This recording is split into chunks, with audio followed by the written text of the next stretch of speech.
Past the halfway point of an inaugural season, tonight's showcase in the Alps pairs one club who can clinch a postseason berth and another who is still searching for their first win of the year. 5-1 Nordic Storm visit the 0-6 Tirol Raiders from Innsbruck. This is Week 9 in the European Football Alliance. With Jeff Haxton, I'm Kyle Schasberger. These two meeting for the second time, Jeff, with the Storm surging past the Raiders at home all the way back in Week 2, 39-16. This is the centerpiece of a full weekend, though, of EFA football. The first time since Week 5. It's been a month. Kyle, it's great to be with you here in Innsbruck, where we've got this one coming your way. You're right. Right now, Prague is leading Paris, and Tirol wants to defend its home turf. And it's interesting when you take the snapshot and you go back to Week 2. Nordic won that matchup with these guys, Raiders, 39-16. But it was tight going into the fourth quarter.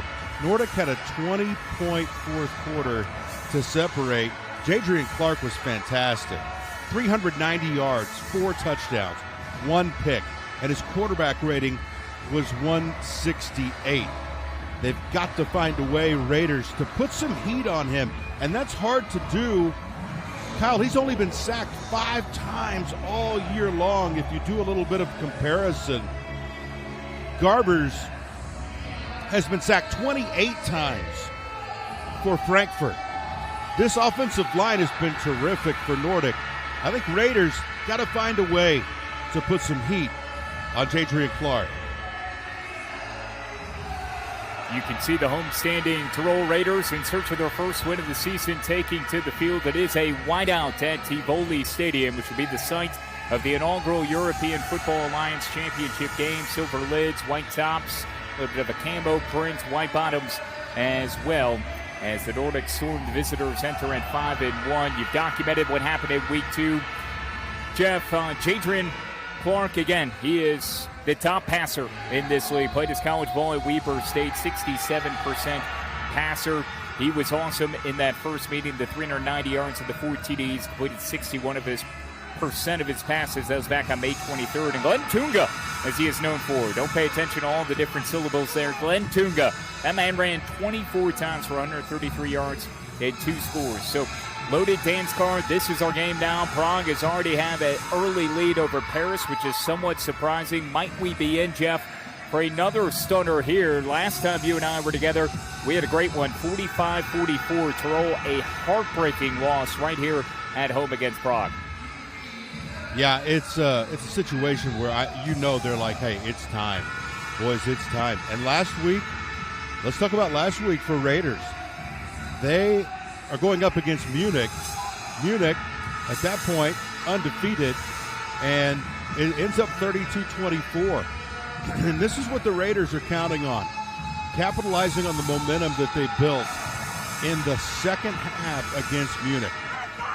Last week, the Raiders outscored Munich 21-6 in the second half. That's got to give them a lot of confidence. And we'll see where Nordic is at because they're coming off of a bye. So, of course, you have all those conversations. They can be fresh. They can also be a little bit rusty. And now they're going on the road. And and you can see the emotion of these Raiders Tirol players coming through their tunnel with the pyrotechnics and all the flames going off. They are already showing a lot of emotion, and I think they're going to try and capitalize off of what they did. And Tonko had 2 touchdowns. I think they need 60, 70 yards from Tonko today to keep that offense balanced. And I love Tim Unger, terrific defender. Unger's awesome, 29 tackles, half a sack odd this season.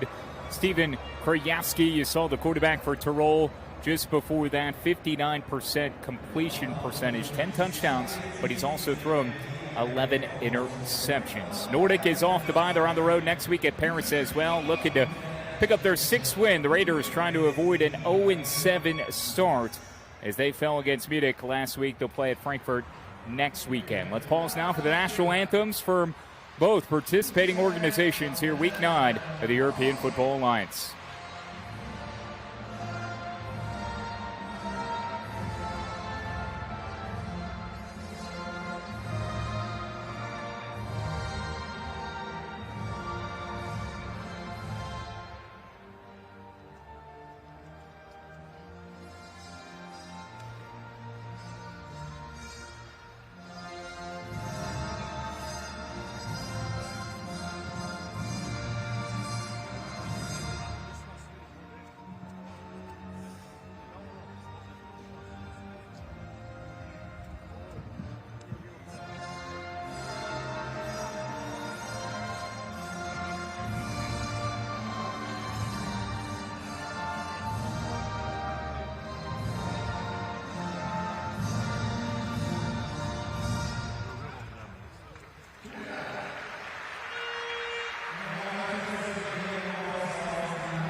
And there you have the national anthem for both the Nordic Storm and the Tirol Raiders. Storm at 5-1, Raiders at 0-6 at home in search of that first win. Nordic can punch their ticket to the Big Four, which is coming up on August 15th and 16th. A postseason berth is on the line for the Storm. The head coach is John Shoup, also the OC, DC Brandon Noble, and for Tirol, it's Juan Fatos, the defensive coordinator as well. Max Kolschler is the OC, and Jeff, a great coaching matchup between Shoup and Fata.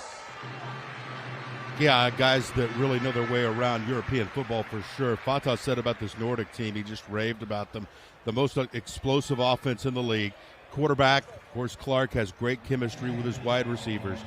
And he didn't stop there. And I think that's one thing that we do a lot with Nordic, right? We talk about their offense. He said their defensive line is like a swarm of wasps. And you look at Coach Shoup, just done a terrific job this year. And I think chemistry is the word.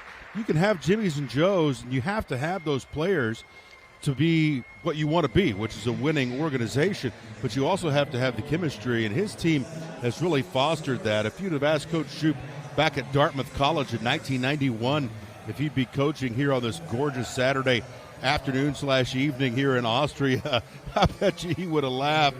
Spent time at Vanderbilt in the NFL, been a coach for a long, long time, an American that's taken over here for Nordic. We also have representatives of the Austrian Armed Forces here today. As you mentioned, it's a whiteout. They're going to do an auction. We're going to auction off these gorgeous white jerseys you see walking towards your device or your screen at home. And Tim Tonko says he just hopes that a young player, maybe he impresses a little bit that, hey, you can do this as well. And he just hopes a young player gets inspired by the EFA today. I'll tell you what, I'm inspired. This is going to be a good game. It's a gorgeous day. We're almost to this kick, Kyle. Jeff, so happy to be with you here for this Week 9 matchup. Should be a thrilling contest. Stanley Hammer is our official. He will handle European the coin Football toss. Alliance competition. With me are Mr. Philip Wolgemuth, the Deputy Governor of Tirol, and also Oberst Peter Nudrescher from Austrian Army. Visiting captains, please shake hands with the opponent.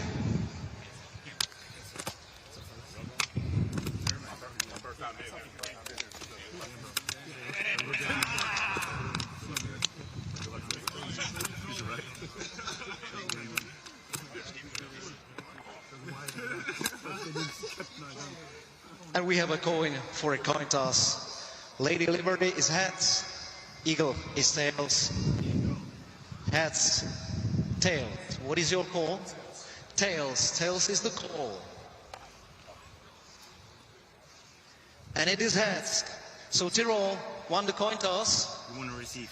And will be receiving the ball in the first half. Which side of the field do you want to kick to? Okay, thank you very much. Stay safe and good luck, guys. All right, about time to tee it up, Jeff. Interesting that Tirol, the home team, in the all-white with the silver helmets, all blue for Nordic here today. The much better team, the favorite here at 5-1 against the Raiders, who are 0-6 and winless. Tirol wants the football. They're not going to waste any time, Jeff. Well, I was sitting here processing that, and I can see what's behind it as we see the Nordic Storm offense, and we'll see those guys here in a little bit. But you look at I think even our graphic package was expecting at that point Nordic would definitely begin the football, and Tirol would defer to the second half. I can understand it, though, because Glenn Tunga, number 1 in the league in rushing. Jadrian Clark, number 1 in the league in passing. Boyo, number 1 in the league in receiving. So let's get these Raiders Tirol offensive guys out on the field, see what they can do. I don't blame Raiders. They're going to keep the football out of the hands of Nordic to start the ball game. They want to dictate pace from the get-go. You can see the starters offensively and defensively for Tirol. Stephen Krajewski is the quarterback for Tirol. There'll be a stable of running backs that include Halswalter, Benatti, and Taco. Receivers include Schneider, Platzgummer, Bassi, Carter, and Rabinsteiner. As you can see, the game ball is arriving in Innsbruck. The pageantry here in the first year of the European Football Alliance. Historic organizations making up this 6-team league. 10-game schedule, playing everybody twice. Big Four weekend, August 15th and 16th. The championship game will be played right here on August 29th. At Tivoli Stadium, Innsbruck, Austria, capital city of Tirol. Looking at about 80 degrees, Kyle, Fahrenheit. Just going to be a gorgeous night for football, my man. Let's kick this thing off. I'm interested to see the Raiders immediately kind of spin a curveball up your way here by taking the ball, and let's see how Nordic reacts coming off of what they've come off of, and a bye week and travel. Are they sharp early? We're about to answer some questions here. So the kicker, Jacob Green, will contend with easterly winds of 14 miles per hour, mostly sunny. A picturesque day in the shadows of the Alps, in Week 9 is underway. Tirol will take the football at the goal line, weaving across the 10-yard line. Now out to the 20, tough to bring down. That's Angelo Gross, who's the returner. And Tirol will set up shop there. Their offense is third in scoring. And Krajewski, who has thrown 10 touchdown passes, has been turnover prone, 11 interceptions, 59% completion percentage, 1,316 yards through the air to go with those 10 tunnies. Jeff, last week, 26-41, 251 through the air, 2 touchdowns, interception, and sacked 4 times. Got to keep him upright. This offensive line's got to do its best work of the year. Out of the shotgun, first play from scrimmage, looking towards the far sideline, going up and coming down with it is Aaron Jackson. Welcome back. Mr. Jackson, who played just 3 games, has been out with an injury. That's his 18th grab. It's good for a Tirol first down. Think they got him out of bounds, Kyle. Is this that last push? Think they pushed him out of bounds. And it would appear so, but good sign for Tirol that Aaron Jackson healthy today, back on the active roster, and Krajewski gunning from him from the opening snap. Here's Krajewski again, a quick out to the left side. He's able to make a reception out across the 30-yard line. That one goes to Platzgummer. Bring up a 3rd and medium. I love it. Platzgummer 20th in the league in receiving. Where's the number 6? Just sits down there in the middle of that zone defense, presents himself, and as you see, kind of comes back to the target. That makes it easier on Krajewski. And it's 3rd and 3 only. And Tirol needs to gain the 33. Over the middle, there's the first down. Guess who? Platzgummer again.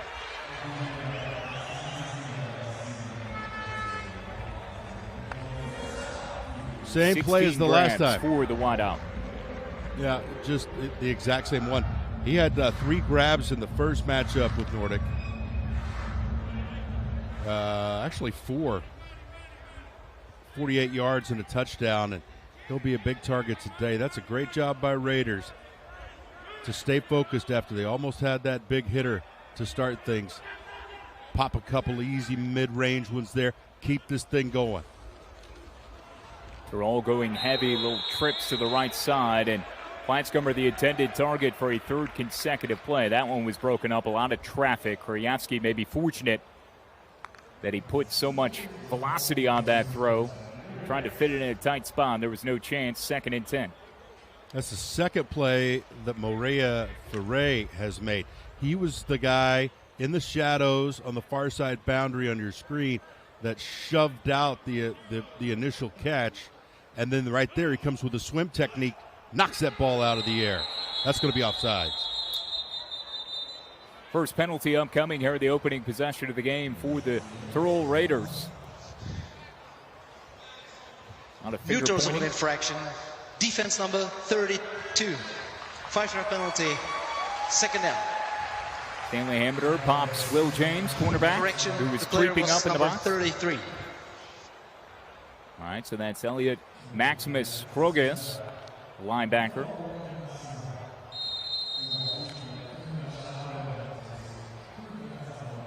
Tirol already with 1 fresh set of downs. Opening stages of the first quarter. The beginning stages of a Hail Mary for their season at 0-6. Quick out left side, it's Jackson. He's chugging close to the sticks, and he's hog-tied down just shy of the 45. He's going to be a yard short. 3rd and 1 upcoming for the Raiders. Well, you can see just how much he expands this offensive playbook. It's a quick little zone read. That's a very high percentage play.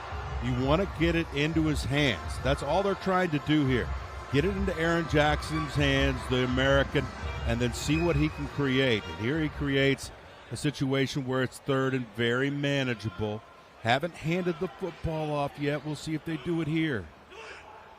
That's where I was going, Jeff. No handoffs, no running plays, everything a design pass to this point. 3rd and 1. Krajewski out of the gun with the tailback at his right hip. He will hand it off. It's Benatti as he bangs off a couple of tacklers. Forward progress should be enough for a Tirol first down. Good job by the left side of the offensive line in this situation. And also patience by Benatti. Benatti 11th in the league in rushing, just went over 200 yards with that tote. And hey, this is a terrific start. You know what? That clock is ticking. Nordic's high-powered Ferrari of an offense is seated or standing over there on the sidelines. That's big for Raiders. This is part of the design. Keep them off the field. Krajewski with a toss right side to his tailback, and he goes nowhere. Benatti is smushed in the backfield, and that Nordic Storm flying to the football. 2nd and long coming up. Niren just explodes forward, splits 2 blocks, and if you're wearing white and silver, you got to put a helmet on him. Look at Niren go down to the knees. A lot of assistants there rallying to the football. That's that Nordic swarm of wasps that Schwan talked about. Coach Fata said, they're like a swarm of wasps. We can't let them swarm to the football like that. It'll be a long day. Tight end Schwarbel switching spots right to left. Snap. Kryaski zips one over the middle. A completion. And another first down. It's Platzgummer who hauls in another. Flag on the play. This has the makings of a hold unless something went down with the defense at the top. Ineligible man downfield, offense, number 50. 5-yard penalty, still second down. Kyle, that's really hard to do because of how quick hitter that play is, right? That's a run-pass option. So it's fake, pull, throw. Somebody had to get downfield real fast on that one. That's a killer because they had a first down. They moved Platzgummer from wide to the short side of the field. Got him on a little in route. Yep, it's all coming back because one of those offensive linemen got some happy feet. Yeah, dagger too. You were talking about the momentum, the sustained drive here. The Raiders have gone backwards now. Running play, loss of 4 yards, not a 5-yard penalty. Kryaski quick out, might have been tipped at the line, incomplete. So a 3rd and 19, and what was such a promising Tirol opening drive that has ate up a lot of time. 4 minutes and 19 seconds to be exact, now facing their stiffest test as they continue to keep the ball away from Nordic. However, you don't want the drive to fizzle here. And what do you do on a 3rd and 19, Jeff? Because you might not want to get too overzealous here, but you definitely want to play the field position game. Yeah, it being this early, I try to get something in the middle of the field and try to get something going to pick up 10, 15 of this. Kryaski flush from the pocket, throwing near sideline, caught at midfield. And a big lick administered on Aaron Jackson. Tackler was Khalid Omabalaji Adisa. Drilled him out of bounds well. The result of the play is a completed pass. 4th down. Thank you, Stanley.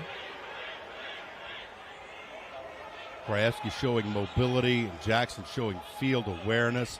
See, high points the ball, holds on to it, completes the catch, but short, and it looks like punting time. Oh, my. A high snap. A high snap. Tirol. Run! Run free. Run! Loria towards the far sideline. Holy shnikes. Loria nearly picked up the first down. It should be Nordic ball.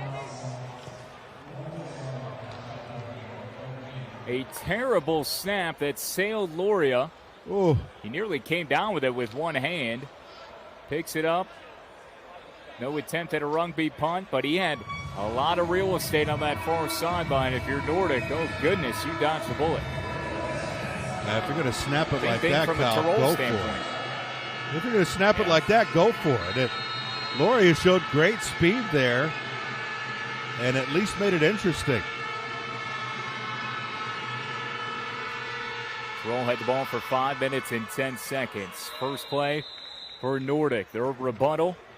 They go to their number 1 wideout, top receiver in the league, Brendan Beaulieu, who gets a first down. He's needing 90 yards, just barely more than 90 now to crack the 1,000-yard receiving threshold. He would be the first wideout in European Football Alliance to do so. Came in needing 106. He's over 900 yards on 52 receptions now for the season with 12 touchdowns. 17.5 is his average. Clock winding opening quarter. Nordic's first attempt to score here offensively. It's a check down from Jadrian Clark to his tight end, Roberto Miranda. His 31st reception of the year. He's got 4 touchdowns to boot. You can see that Nordic swarm offense methodically on 2 plays, Jeff. Easy pickings. Oh, Miranda's such a relief for Jadrian Clark. If he snaps it and the first couple of checks aren't there, he knows he can always check it down to Big 87 because he's going to catch it. I mean, 31 grabs. He's 7th in the EFA in receptions.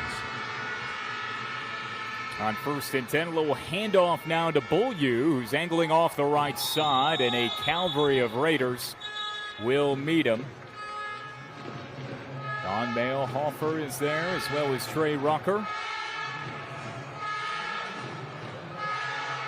Beaulieu leads in receptions, targets, yards, and touchdowns here in the Alliance. Last week, 10 catches. 2 weeks ago, rather, since Nordic's coming off the bye. They lost 37-34 week 7 at Munich in a matchup of 2 unbeatens. But 2 weeks ago, Beaulieu 10 catches, 221 yards, and 2 tutties. He will line up to the bottom of your screen. Split out to the left. Clark motioning with his right hand. Will put his tight end in motion, Miranda. Clark drops it off right side. Good night. Almeida is blistered to the turf. Nothing doing. And a big stand from Tirol.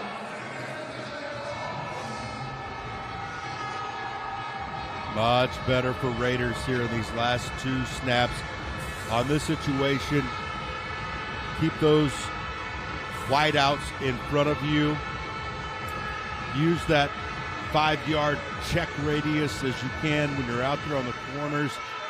And look out for 19 at the top of your screen. In these situations, they love to go to him.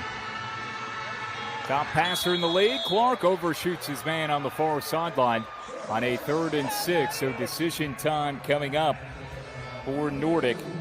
Alvin Gustafson missed from 38 yards with 3 seconds remaining. Would have tied the game 2 weeks ago at Munich. He is 0 for 3 on the season.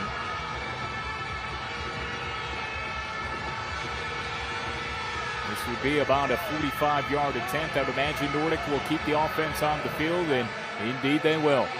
That last snap, that was just good defense by Raiders. They had 3 guys around Beaulieu.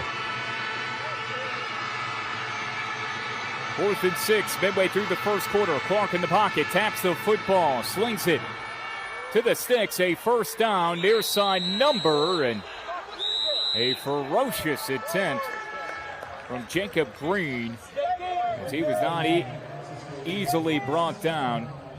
Rucker in on the stop, and Nordic's able to convert the 4th down. Well, that's just Jadrian Clark being patient. I mean, you're looking at a guy now that's only 13 catches all year long for Green. So he went 1, 2, 3 through his reads and said, okay, that's great defense over there. I got to pull it back over and trust this guy that doesn't have a whole lot of grabs. Now he's going to hand the football off to Tunga. Tunga running left side, and he bulls his way forward for another Nordic first down. Gain of 11. Kyle, I don't know what you think, but I think he's the most important weapon in the league. Because this is right now not a rushing league. Glenn Tunga almost 400 more yards than any other tailback. When he's now doing is, again, over 700 yards, heading towards 750, he's just the most unique weapon in this league. When you can turn around and hand it off to a guy like him, it's major. Clark seems visibly frustrated. There's still 6 seconds on the play clock. Seems like Clark had just given up on the play.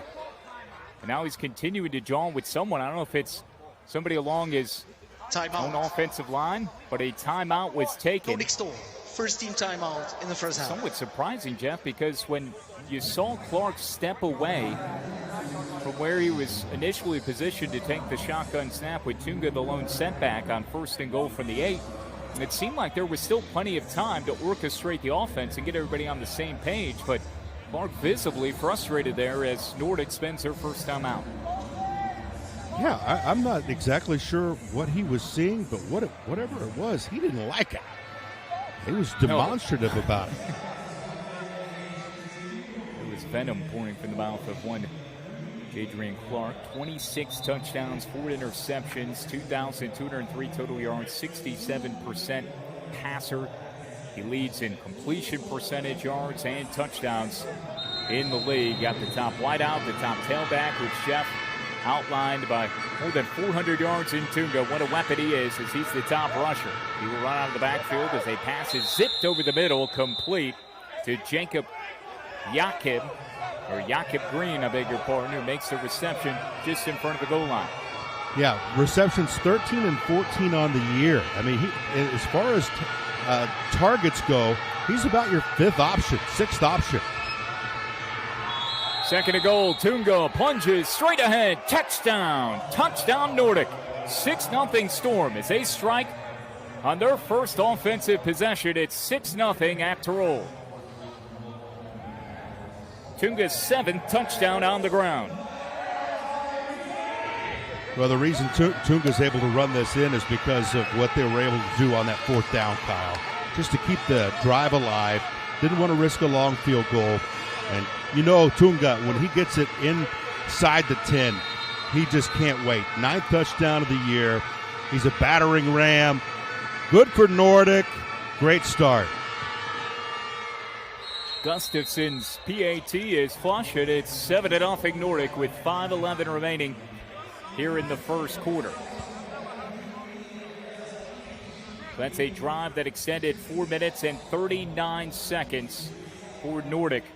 After the Raiders had it for just over 5 minutes. A high snap on a punt, nearly a conversion, and then the Nordic Storm are able to take advantage of their first possession. And Tunga, you could have drove a truck through that one, Jeff. Oh, they just did a great job of pinning the defensive linebackers, able to get to the second level. And if you get to the second level on a 2-yard play when you're in the goal situation, it's over. And those guys just collapsed the entire Tirol interior to the left side there. And Tunga said, thank you very much.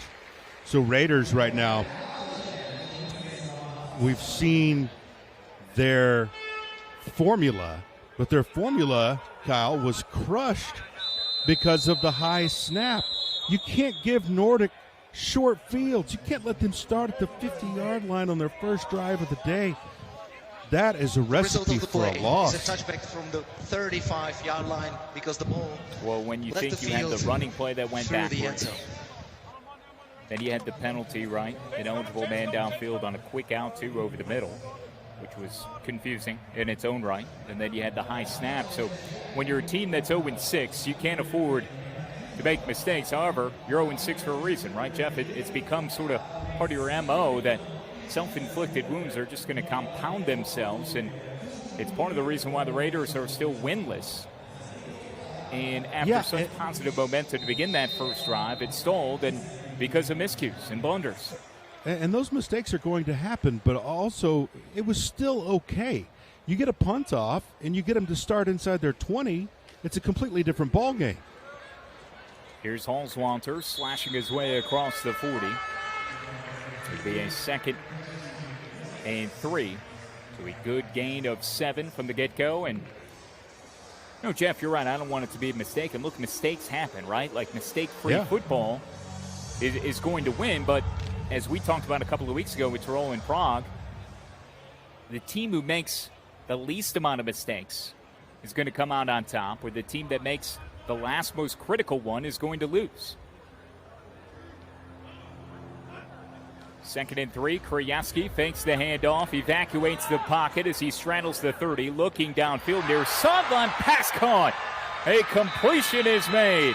Tony Rabensteiner, his 13th grab of the season. And it's a first down for Tirol. This is all about Krajewski's feet. Oh, my goodness. Here come 3 blue jerseys. Evacuate, and then you got to give Rabensteiner so much credit, because he kept that play alive. Watch him. He's running with his quarterback.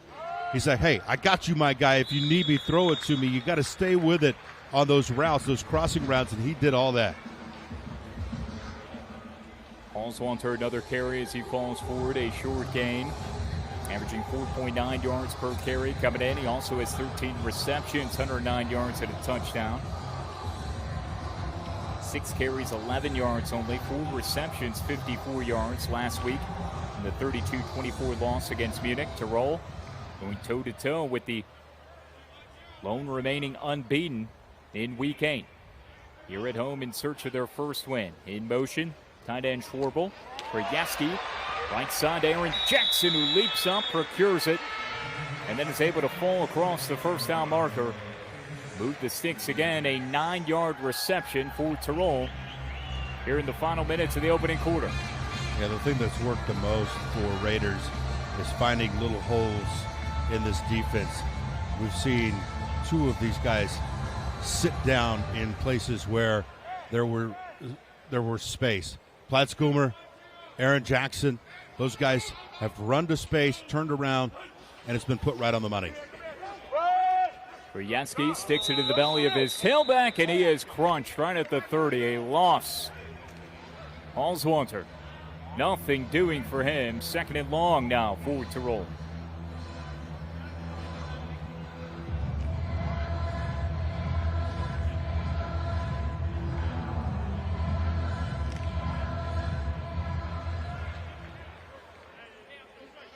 Second and 13, 2:15, clock winding. Opening quarter, second possession for the Raiders. Here at home, it's a wide out in the shadows of the Alps. Krajewski in the pocket, slings it over the middle, in and out of the arms of Aaron Jackson. Draping all over his backside in coverage was Brandon Bryant, and he's throwing his hands up towards the heavens.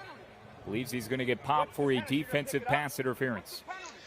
Pass interference, defense number 18. Spot foul, automatic, first down.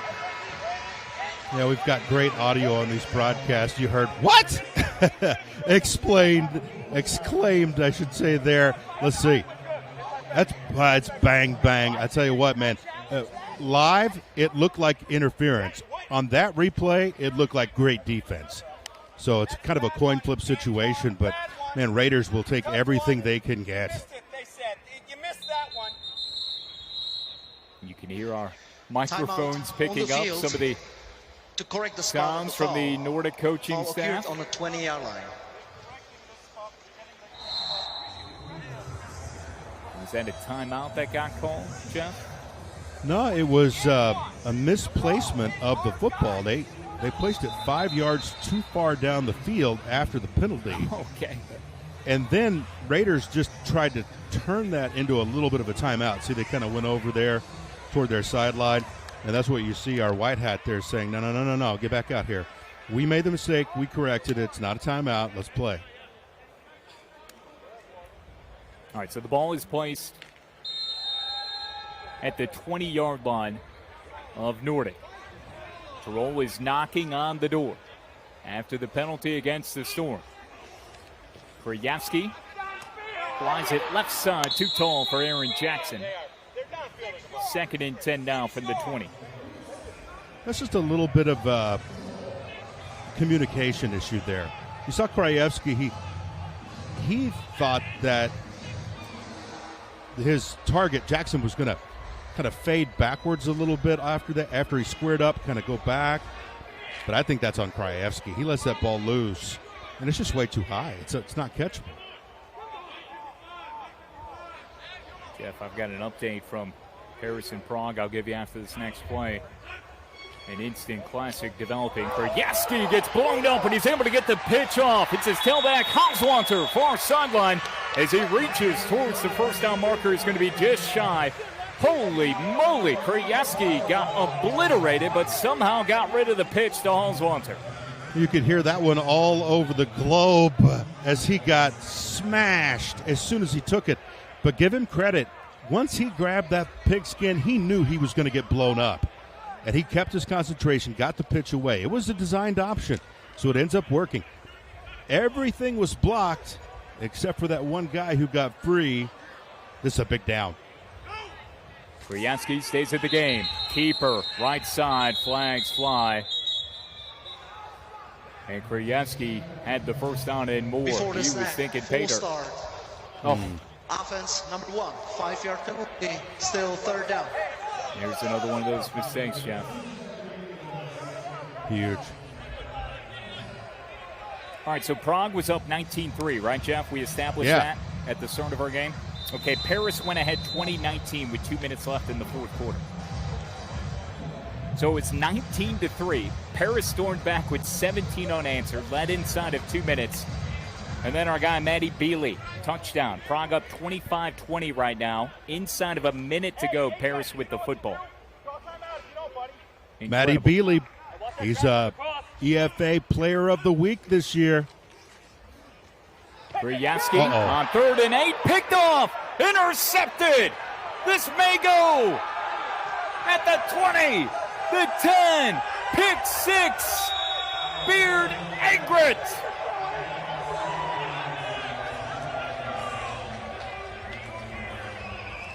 Maceo steps right in front of that one, and it's house call time. Oh, he says, thank you so much. I've trained all year long for a moment like this one, and the Tirol fans are like, you got to be kidding me. We're on the march. We got a first down. No, another penalty, and then that gives this opportunity for this defense to just step in front of an errant throw and take it the other way. What a start for Nordic, coming off a bye, no rust, playing like one of the top 2 teams in this league. 82-yard interception return for a touchdown for Beard. PAT is pure. 14-0 Nordic. The penalties, the miscues continuing to pile up, and it happens at the most inopportune time. Following a false start on a 3rd and short, it's Beard who goes the length of the field, winning the foot race and giving Nordic a 2-touchdown advantage. That's the 13th interception by this Storm defense. Glenn had a pair of them a couple of weeks ago against Munich. And Nordic, top defensive rated team. They're so good offensively, you know that. 2nd in scoring behind Munich. But they're the number 1 defense, and they're putting it on full display. And a slow dance at the end for Mr. Maceo. Oh, man, he takes it to the house. And Krajewski, I thought he did a great job on the hustle, but he's got to be like, this is another movie that I've seen, Kyle. That's 12 picks. And that hit our microphone down there. Good sound, good targeting. Let's let Raiders see if they can punch back. If they don't, man, it's setting up for a long day. Jakob Green hitting the microphone, injected into my veins the natural sounds of the European Football Alliance at Week 9. We appreciate all of you who are watching on YouTube or Fubo. He's Jeff Paxton. I'm Kyle Schasberger. Nordic Storm can clinch a playoff berth of the inaugural Big Four with a victory here today. Tirol needs a win just to try to turn things around. 0-6, still seeking their first EFA win. Krajewski back to the field after throwing the pick 6. His 12th interception of the season. Handoff straight ahead, rumbling, bumbling across the 45. First down gain for Tim Taco. Averages close to 5 on the ground per carry. He picks up 15 or so there. Taco, Kyle, has 4 touchdowns over the last 2 games. Last time out, he had a receiving touchdown and a rushing touchdown. He's a weapon, and that's one of the best things that you can do after a disastrous pick 6. You know, it's a lot more safe. You can just hand that thing off and get production. That was a production of almost a first down on the first tote for Taco. 2nd and 1. Could be the final play of the opening quarter. Handoff, Taco again as he plunges and powers his way towards midfield, left side of the line behind Botscomer, who's applying a block. And that should do it for the first quarter. The clock right now is stopped.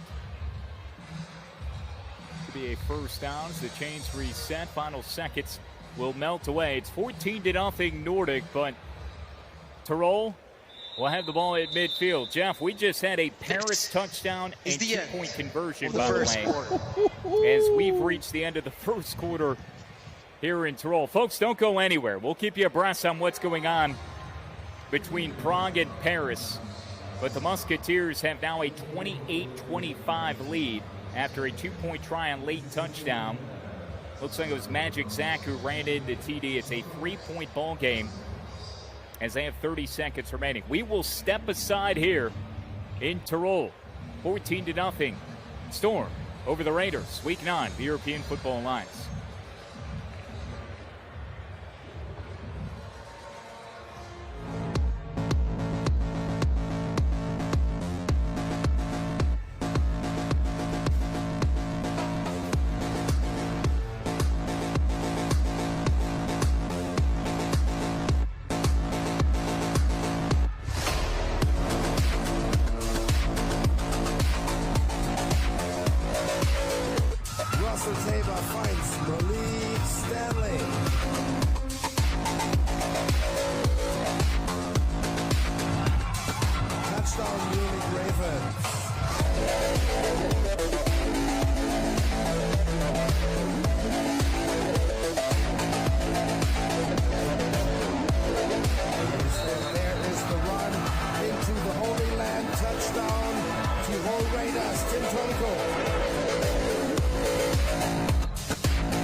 Start of the second quarter. Raiders with the football. Kuryaski fakes the snap, or the handoff rather, over across the 40-yard line. Incomplete pass on 1st and 10. He was gunning for his tight end.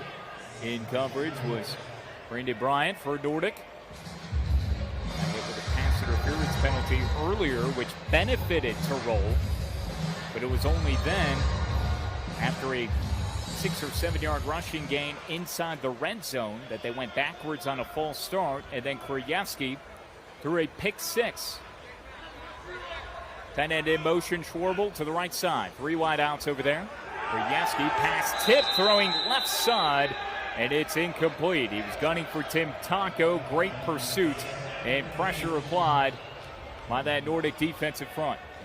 Tawake Christopherson right there, Danish Pacific, his heritage, and right there, he was able to get that right hand up. And the thing that really worries me for Raiders right now is they're not overloading the box, Nordic, right? They've got maybe 2 guys with their hand in the dirt, 2 other edge rushers coming. They're getting pressure with 4 and 5 guys. That is a bad sign for Raiders, and these penalties are as well, although I'm not sure what this one is. Stanley will let us know. Too many men on the field. Defense. 5-yard penalty. 3rd down. That goes against Nordic. See, they realized it just slightly too late as Armando had the pick 6. Mr. Beard couldn't tightrope and hop that boundary quick enough. That's got to be a terrible feeling, right? You're like, I'm the guy, bearded gray. I just made this huge play. Now I got to sprint off. Kuryaski, empty backfield, Blitz. standing in the pocket, now flush to his right. Zips one over towards the 40, and it's caught. A reception for Marco Schneider as he was pummeled on that far boundary. Flag on the play.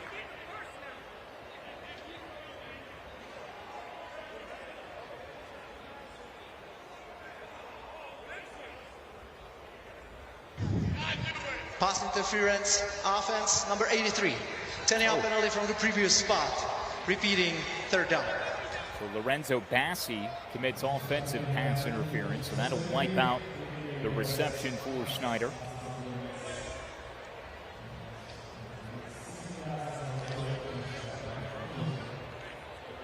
We should note, Jeff, while we have a quick moment here, we got a couple of 43s going against each other on the defensive line who are brothers. Lucky Agbevoen for Nordic, and then Precious Agbevoen for Tirol. Each wear number 43. Agbevoen for Tirol, a linebacker, but along the defensive line for the Nordic Storm. So bro-on-bro hate here is an incomplete pass on 3rd and 15 to a streaking Taco. Could have been a big-time yard after catch opportunity there, but shouldn't have ate all that popcorn. Greasy fingers. Yeah. Oh, man. Again, to the kids at home, you got to look it in and catch it before you run with it. How about a 54-yard Prague field goal at the horn?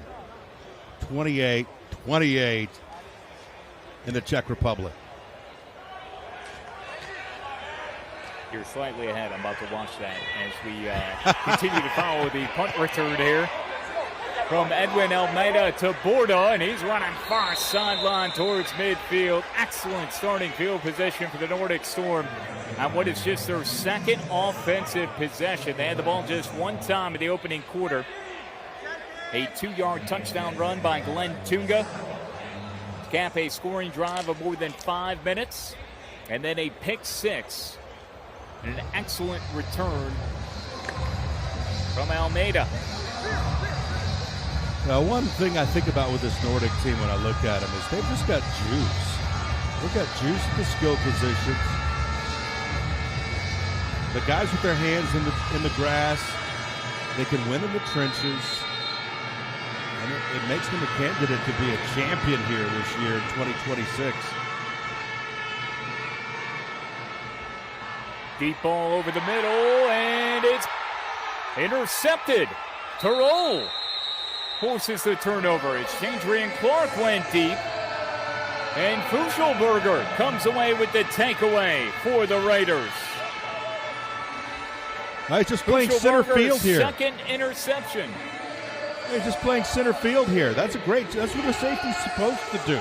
Don't let that guy get behind you. Underneath was taken, and Fuschelberger says, "Thank you very much. I'll put this right in my pocket." Yeah, running with it beautifully makes the pick, and that changes things. He had an interception in week 2 against Nordic.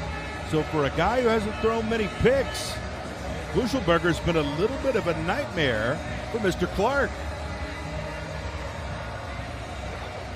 That week 2 final, 39-16, Nordic won at home over Tirol. So Fuschelberger with a second pick. He likes going up against Nordic. And you wonder if that was, from a play design standpoint, John Shoup, who doubles as the head coach and offensive coordinator, just kind of take a shot, first play, you're up 14-0, maybe a kill shot of sorts, but Clark just kind of threw it up for grabs. And Tirol, fortunately for them, in spite of all the mistakes, the penalties, the miscues, the drops that have mounted, have turned into this 14-0 deficit. They came away, made a play. Fuschelberger gives Tirol back the football, although deep inside their own territory. Jeff, I did see that field goal by Prague, 54 yards. Yeah, and it would have been good. Stuff. It would have been good for 60.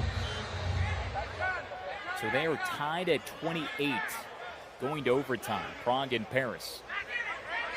We'll keep eyes on that for you as Tirol's looking to punch back early stages, second quarter. Krajewski tosses it right side. Say hello to my low friend. What a hit. Benatti gets drilled to the turf. And that tackle came down from Ludwig Myron. My goodness, Myron. Oh, the Swede brought the punch. And that one, the sound is just tremendous down on the field. I would dial in just to hear the pops of the pads. What a hit by Myron. Krajewski, feeling pressure, is able to dart one over towards the 12 and out of the hands of Schwarble. He dropped it as he was crunched on both sides. Holm was there in coverage. Two dudes just sandwiched Schwarble. Krajewski felt the pressure coming in. Pocket was collapsing. He put the ball where he was supposed to. It was right between the 8 and the 5, Jeff. Yeah, a very tiny window there. And I think you're seeing why Nordic took that shot, right? It's like, hey, the worst that happens is our defense gets back out there. We have trust in our defense. Tight little space to punt it away. He got it away. Good punt. Gloria gets it to midfield, and Almeida is tripped up.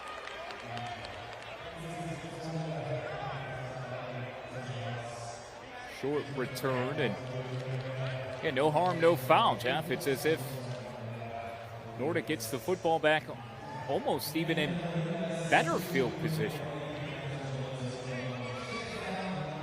You a big Seinfeld fan, Kyle? I respect the brand. I know Soup Kit, no soup for you. You know, I mean, that's what I was saying all day. But yes, I respect the brand. But give me the reference, give me the joke. All right. Okay, one of George's bosses was Mr. Kruger. Okay, and he gave all the work to George, and he would always recline back and say, "I'm not too worried about it." That would apply here. Yes. I'm not too worried about it. Near sideline. Yeah, I think we're seeing that with Nordic. Your point was beautifully made. That's how they feel about Raiders Tirol and how they are the superior team, more gifted. They feel they have more talent. They have a better plan.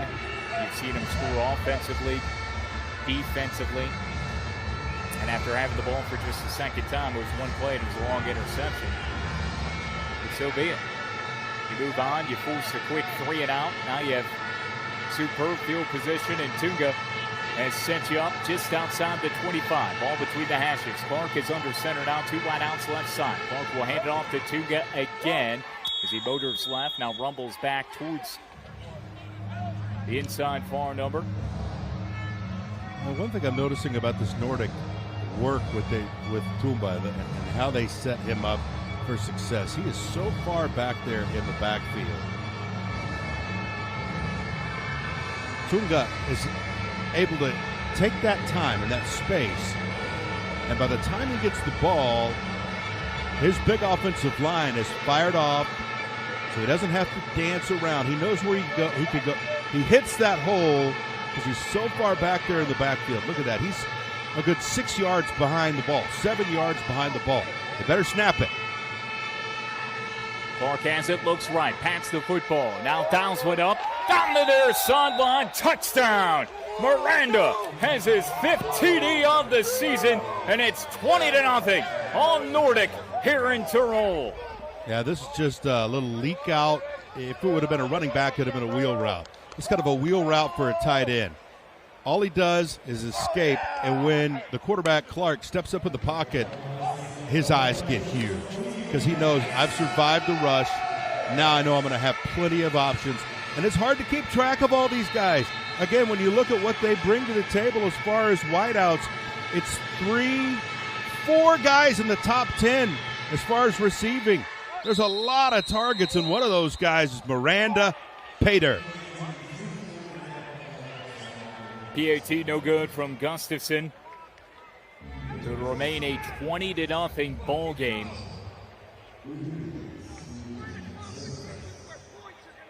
Made that look so easy.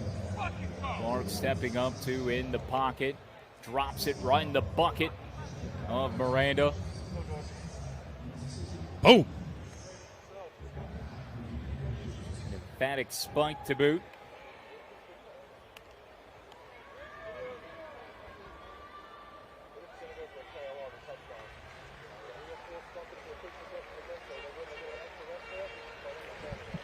So with 10:45 to play in the second quarter.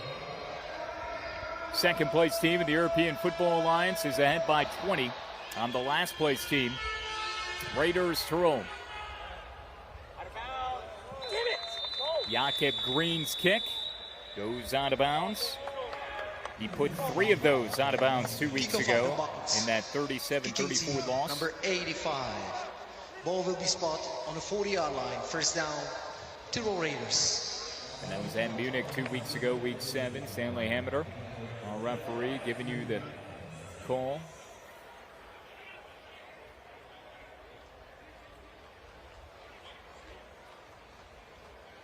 It's a must-score situation for Tirol, no, Jeff? Absolutely. Miranda, boy, he loves playing against Raiders. Now 3 touchdowns this season against the black and silver. High hit comes in on Krajewski as he was sliding. That's always tough, Jeff. I would love your opinion on that sort of thing. It's so bang-bang with a linebacker or any would-be tackler barreling in. All of a sudden, the quarterback kind of pulls the rug out from underneath you. You understand the play and the ruling, or at least the intention to protect the quarterback. Fortunately, it doesn't appear to be a flag here. I think if he would have got him a little bit higher, that would have been a little bit closer to the helmet, that would have been an easy penalty call. But because he just kind of popped him on the shoulder pad, and it wasn't very late, I think that's a good call. Krajewski lost one down the near side. Numbers too far for Aaron Jackson. I agree, Jeff. It was a good form tackle across the shoulder on the quarterback on the play previously. Krajewski picking up 8. Now it's 3rd and 2, though. These are the one you have to hit if you're Raiders. You've got an exceptional athlete out there in Aaron Jackson, the American. He's got to step on his cornerback. The cornerback is on an island. There's no safety help over the top. That little zone read pulls defenders into the middle. Those are passes you just have to hit. Krajewski trying to run through a ladder on the right side, and he is absolutely smoked in the backfield. A cavalcade of Storm defenders. I don't know what kind of play that was for Tirol that they had drawn up, but Agent Zetterberg was all over it as he just feasted on the quarterback. Also, Benjamin Ekbudue, he was there too. And I'm with you. The middle passes have worked. When I say middle, mid-range, not a screen, not a quick out. Going to have a timeout taken here, and that's probably a good idea. Those little 10-yard outs where they've been able to sit down in the middle of the zone defense have really worked. That one, it just got blown up. Timeout. And Tirol Raiders is their first team timeout in the first half. You're already seeing just kind of how much more Nordic has in the trenches. Another frustrating sequence there for Tirol. You get 3rd and a couple, well, 2nd and a couple.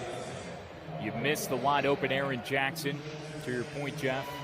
One that you just have to have. And then it's 3rd and 2. And you run a little bit of a quarterback designed option run where he just kept it, but that thing was blown up before it even started. You lose yards, 4th and 5. Wisely you spend the timeout, but if you're a Tirol fan, you're struggling to find any sort of optimism now. And they will punt it away. Loria sends a boomer. It drops at the 15. Takes a terrific Tirol bounce, but just narrowly finds its way into the end zone as Almeida lets it squirt behind him wisely, and it will be a touchback. Jakob Scheuker there was trying to get free as a gunner, Kyle. Man, they really needed him to get free because he would have been able to run and keep on his feet. He would have been able to get to that ball before it went trickling into the end zone. Hey, that's a great punt. If it goes 2 yards deep into the end zone, you just got to say, great punt, man. We'll try to get it better next time. Jeff Harris is on the doorstep of winning their matchup at home over Prague, tied at 28. Inside of 5 minutes to go in OT. They have the ball at the Prague 10-yard line. Here is Jadrian Clark with 9 minutes to play in the first half. He will fire it short left side. Almeida, and he's trying to get his way to the sticks at the 30-yard line. It'll be a yard shy. As he is sat down by Rucker.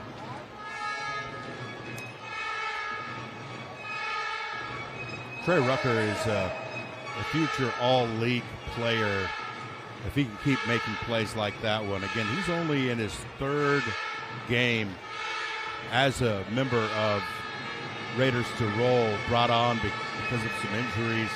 He can be a hawk in that safety position, a real go-getter when it comes to tackling it. I just love his game. Tunga blasting his way through the middle of the line as he tunnels out to the 45 in Nordic territory. First down, Storm. I love that word, tunnel, right here, a little shimmy. Keep those legs moving forward. You can almost picture him with a pickaxe right down in the mine, just chiseling away at that defense.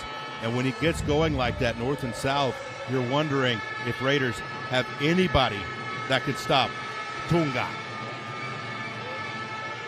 See if Clark looks to pull you. Top wideout in EFA and sent his name since the opening quarter and really the first couple of plays. Here's another handoff to Tunga as he weaves right side.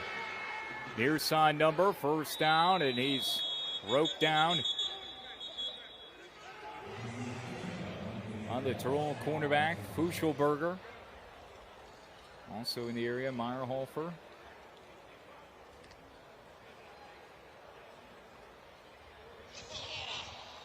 Holding. Offense number 77. 10-yard penalty from the spot of the foul. Repeating first down. Samuel Bretman, center, calling for the hold. Yeah, this is one that it won't be a huge loss as far as yardage because the infraction happened so far down the field.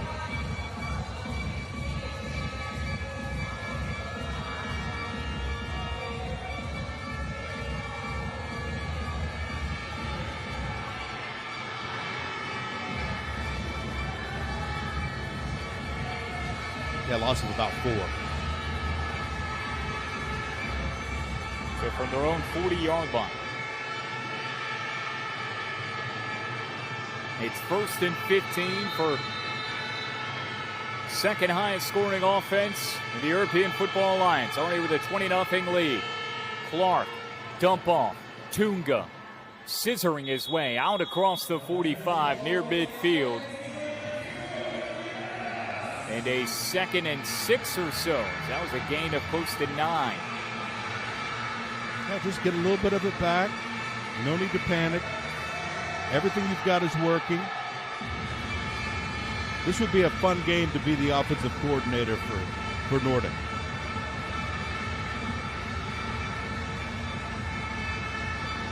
You can bring a lot of things to market, Jeff, in this ball game. You're as confident as the Nordic Storm at 5-1 against a winless Tirol team. Snap to Clark out of the gun. Tunga has it, spinning off one would-be tackler, slips another, and it falls forward across the 50 into Tirol territory. A 3rd and short upcoming for the Storm. I'm seeing a guy that's really playing hard every snap for Raiders. That's the guy that just made the tackle. Dobson Hobson, yes, sir. That's a really good football player right there. The Nigerian gets down there and does the dirty work. Defensive tackle. Those guys don't get near enough credit. They usually take up space and allow linebackers to make plays, but he's knifing through or holding on and getting guys to the ground. Under 6 to play in the quarter. Tunga again blasts his way left side, 40, 30. Now slows up a little hezzy, and he will just escort himself out of bounds, avoid the unnecessary hits. He had nowhere else to go. Wise decision by the top tailback of the European Football Alliance. He's like, I did all the hard work here. We got a first down. I'm just going to step out. 5 white shirts in front of him. The game's hard enough, right? Don't take any unnecessary contact. Now, if the game is on the line and you need those 2 extra yards, go get it. A reception of close to 20 yards just outside the 10 to Roberto Miranda, who already has a touchdown reception.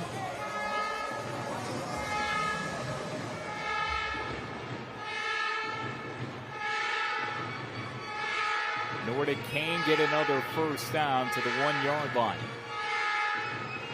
To me, he looks like an NFL tight end out there. Yeah, Miranda, he can block.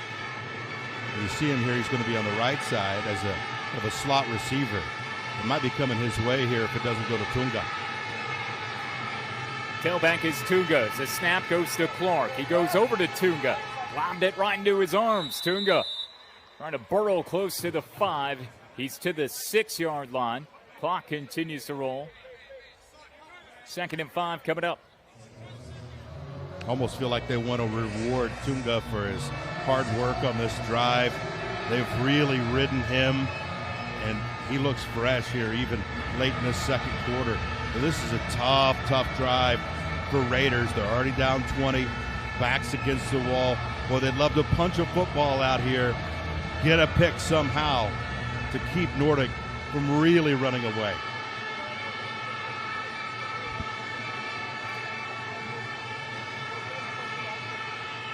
Second down for Nordic. Tunga, the ball carrier again, runs into trouble, and the Tirol defense able to wrestle him down right at the line of scrimmage. There's Precious.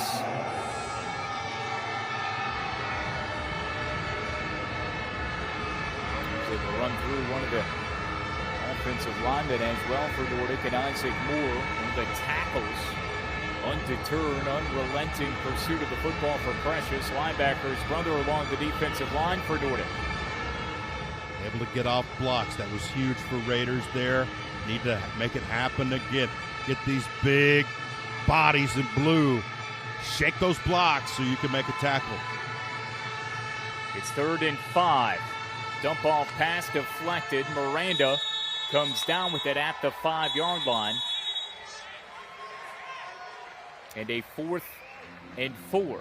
It is not 4th and goal. There is still a yard of distance, so pay no attention to that graphic that you see in the bottom of your screen. Again, we thank you all tuning in on YouTube. Fobo, Jeff Haxton, I'm Kyle Shasberger on Nordic in this one, 20-0. It's 35-28. Paris scored in OT with 3 minutes remaining at home against Prague. Prague now with a rebuttal attempt. They have the football, needing to score a touchdown to continue that game. Jadrian Clark will spend a timeout. Nordic will have 1 remaining. There's also the 2-minute warning that it's coming up. Timeout. Nordic Storm. Second team timeout in the first half. 2-minute warning would be more critical from a Raiders standpoint, because here Nordic is just on the precipice of scoring a 4th touchdown of the game. The ball is spotted at around the 5-yard line. Jeff, what do you think? I mean, you got a 20-point lead. Bother kicking it here, or just go ahead and go for it? My philosophy in a lot of football is don't chase points. And I feel like at this position right here, you have 3 points guaranteed. But I also feel like, hey, it's in this situation, if you're Nordic coming off a bye week, it's what do you want to work on the most? And then if you're Raiders, you want to reach down. Coach Chouan has talked about pride, keeping this team together. Reach down deep and get a stop. Clark to Miranda. He leaps through 1 tackle, stretches to the goal line, and he has a 2nd touchdown. A 5-yard touchdown reception for Roberto Miranda. 2nd one between Clark and his tight end. Clark up to 28 touchdowns, and it's 26-0. A little more than 2 minutes remaining here in the first half. As the kids would say, this is a weight room play for Miranda, because the catch was not the hard part. It was the 2 or 3 guys that were taking hits at him, chipping, popping, trying to get him to the ground. He just wouldn't be denied. Again, as the kids would say, weight room. He's got 4 touchdowns against Tirol this year.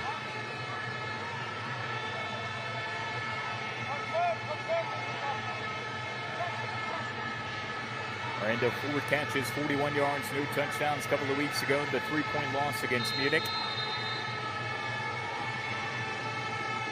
Up to 6 touchdowns on the season. 4 coming against this Tirol team, as Jeff has provided you that information. Gustafson, who's already missed 1 PAT, is good on this one, so 3 of 4 today. And the beatdown of the Raiders continues. 27-0. 1, 2. Good blocking downfield. That knee almost got the ground, but again, shows the strength in the hips and then the strength in those hands to extend the ball out over the goal line. All it has to do is break that goal line. Our referee was right there. 6. And Precious was there making a good stop. He stonewalled him. He set up a wall and bracketed him out of there, but momentum across the goal line initially from Miranda. It was then, as soon as he was met by Precious, that he was able to extend across the goal line, and then Precious kind of pulled him back. But yeah, that's Raiders needed to rally to that tackle better. Yeah, need more than just one man. All hands to the football. Tirol will bring it out. A return for Felix Kantner. With 2:09 to play, you've got 2 timeouts plus the 2-minute warning coming up 9 seconds from now. So essentially 3 opportunities to stop the clock. Down 27-0. You got to run your 2-minute drill. Krajewski has thrown a pick 6 in this ball game.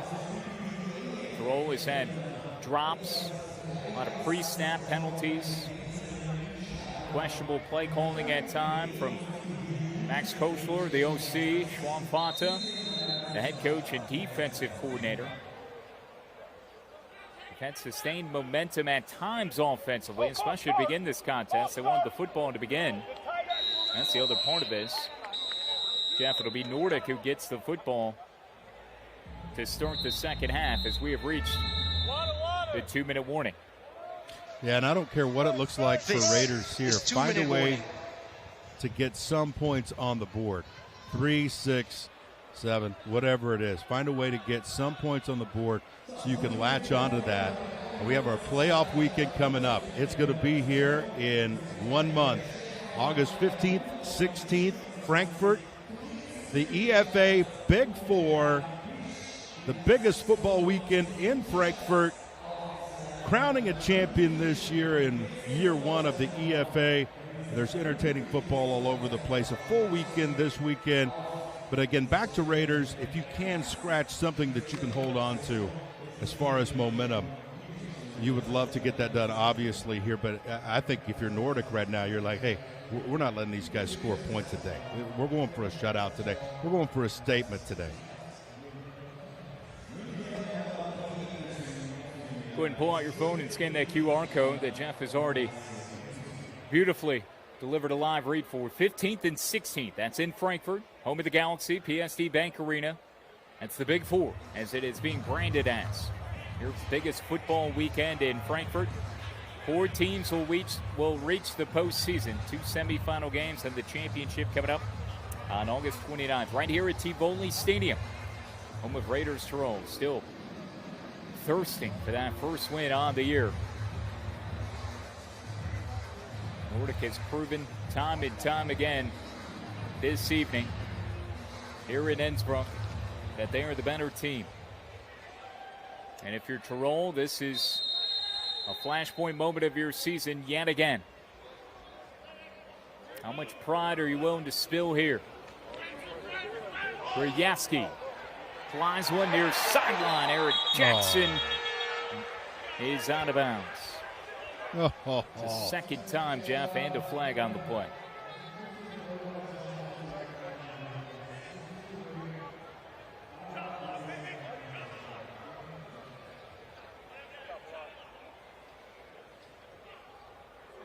Stanley Hammeter will turn his mic on.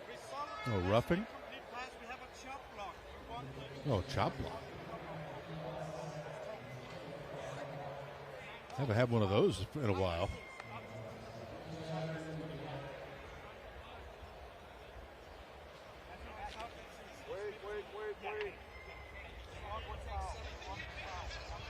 Personal foul, chop block. Offense number 70 and 26. The penalty is a half distance to the goal and repeating, second down. All right, so what happens on this chop block is you've got a guy engaged in a block, and then someone else comes in down around the ankles, around the knees. So that way the defender, he's engaged, he's in a fight, and then somebody else comes in. That's where you get the illegal block. And as far as that play goes, Tirol did a good job of picking up. They brought a house blitz there. Timeout. Tirol Raiders is the second team timeout in the first half. But it sounded like they had a little extra help from a chop block. All right, so the Raiders will use a timeout. We'll use this as an opportunity to update you on what's going on in Paris. Prague has the football. They're down 35-28 in overtime. There is 18 seconds remaining in the game. Paris scored. Prague has an opportunity to tie it, and Prague has the football at the Paris 21. I love being ahead of you, Mr. Shaz. Oh, you're ahead of me. Oh, man. I love it. Fast forward here. I must have got caught behind. Oh, you're going to love the play that's coming up, too, man. The EFA's on fire over there. Let's see if Tirol can score some points here before halftime. Krajewski in the pocket looking right. Now powering ahead between the hashes. A little stunner step across the 35, and he is crunched down there. Tackle made by Nordic's Luke Galeno.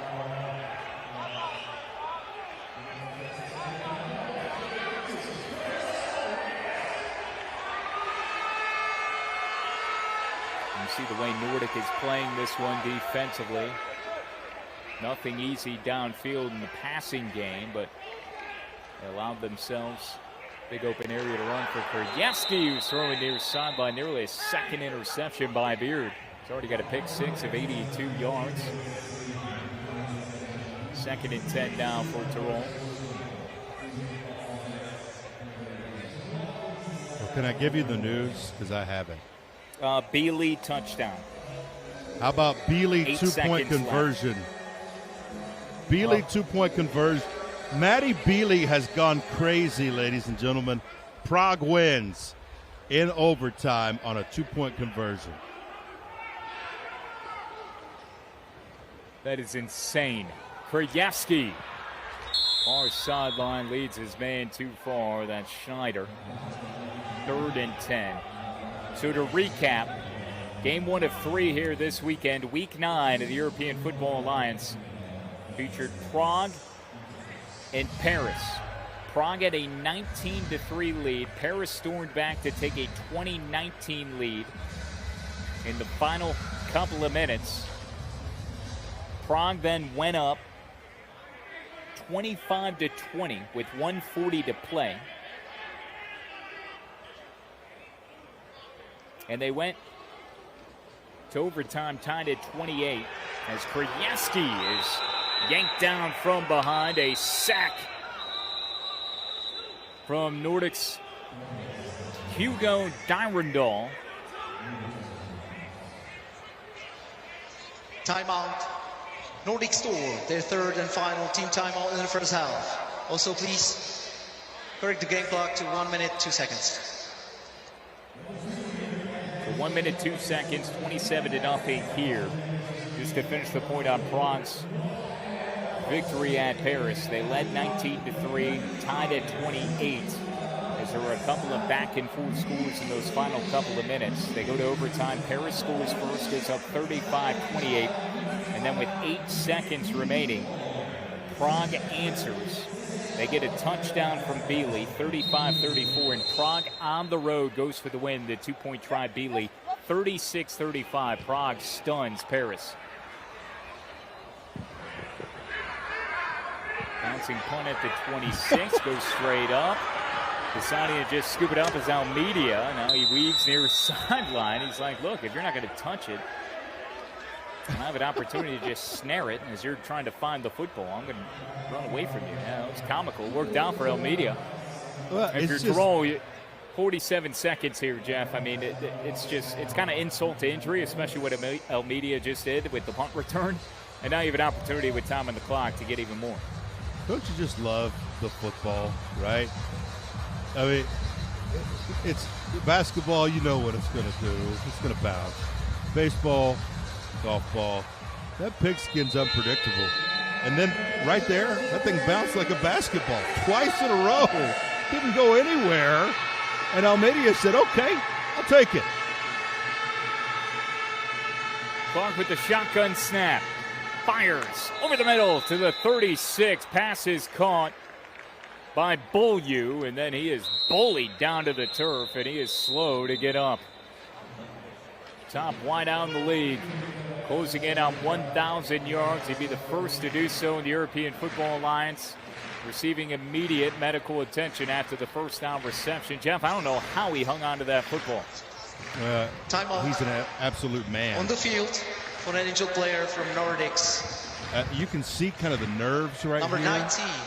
By rule, Nordic Storm are charged their first excessive team timeout, which part of it is a 10 seconds runoff. Okay, so Jadrian Clark, he's nervous because he led his guy into that hit. Now, that's where we come with the man part, right? What you hope so much here is that this is a knock the wind out of you situation. That Beaulieu, as he's being helped up with his incredible hair and his league-leading persona, is okay. He just got the wind knocked out of him. But that's how much this matters to him. He puts his body in huge danger, right? Absolute danger going over the middle like that. And Gross, hey, that's his job. He's getting paid to punish guys over the middle. He made a terrific hit, clean play. You just hope everybody comes out of it okay. It is a scrumptious main that Beaulieu has on that head. That lettuce is flowing. I am jealous. There's somebody that takes a very opposite end of the spectrum approach. Yeah, what's on top? Certainly not above the upper lip. The lip sweater is scintillating. Here's a 1st and 10 for Clark. Over the middle, caught. Reception again to Miranda. We got no timeout. Very busy today. No timeouts for Nordic. This will be the final play of the first half. Clark goes over to Tunga, and he bobbles a few times, caught by his trailing teammate. That's how the first half will end. I think it was Jakob Green. Yeah, Green came down with it after the the bobble. end of the first half. So an injured Raider is down 2. We hope he's all right. The first half has come to a close. Nordic Storm stomping the Tirol Raiders here in Innsbruck. 27-0 is our score. A rushing touchdown of 2 yards for Glenn Tunga on the opening offensive possession for Nordic.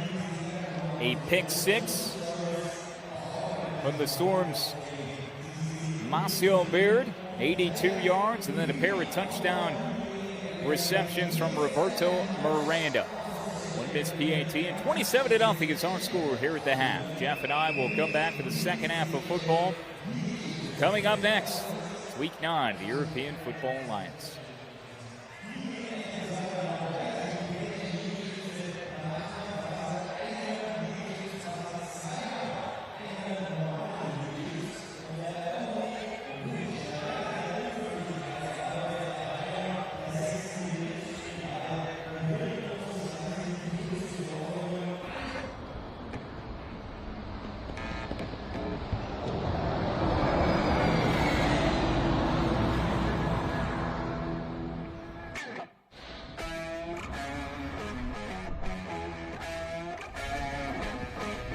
Yeah. You ready? Hey. Let's go. Back.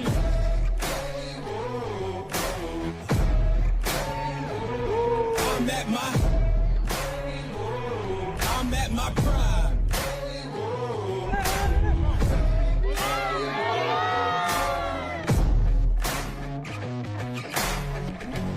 I don't need your endorsement. I don't need reinforcement. Giving you your last warning, 'cause I'm at my prime. Yeah. I'm at my prime. Whoa.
Yeah.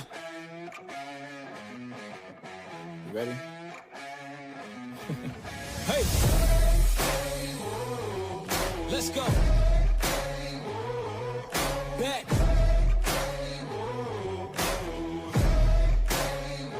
Yo, once again I'm back around. Real shit back in style. Haters reconcile. I'm so black and proud. First class tickets now. Feet all in the aisle. Everybody looking down. Everybody get red when you drown, huh? Look at me, dog. I'm putting it down. You picking it up.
Start of the second half here in Tirol with Jeff Haxton. I'm Kyle Schasberger. Nordic with a 27-0 lead. They start with the football, but then they cough it up, and the Raiders might pounce on it just outside the 5. What a vicious hit administered, and Almeida might have turned it over. Keep your head on a swivel there, Jeff. Look out. Sledgehammer coming. Here it comes right down your alley. Bam! Ball free. And you see this thing gets in between the legs of the returner, and that allows Tirol to pick it up. Halftime adjustments? I'd say so. Jakob Scheucher. Jummelson Morea, Jeff. It wasn't Almeida who was returning that. It was a different returner who had that one off the opening kickoff of the second half, and more area. And he just held that football a little too far out in front of him in a perfect spot where the helmet came blasting through from the Raiders. And what a perfect start. Couldn't have scripted it any better. As Tirol has it now inside the 10, it's 1st and goal from the 7. Krajewski under center. Moving the pocket to his right. Has a completion. Taco, end zone, touchdown. Raiders on the scoreboard. It's 27-6. This play looks pretty simple. There's a lot more to it. This is a small window that he finds. Krajewski rolling out to his right. I mean, I'm still kind of blown away. And congrats to these fans for sticking around. They get immediately rewarded. But you get Tonko out there in the flats. He's able to look the ball in. Tonko, 5 touchdowns in the last 3 games.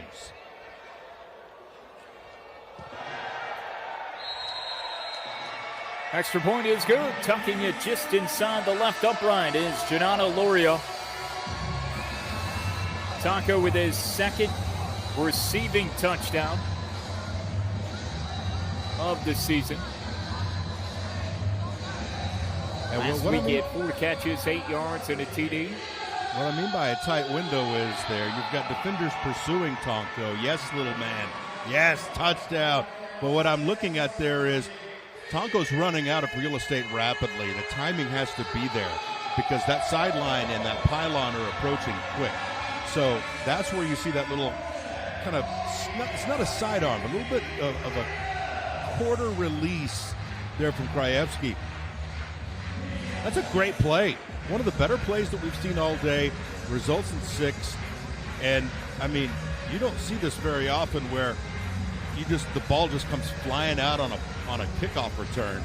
But, man, have we seen some action, Kyle, in 15 seconds.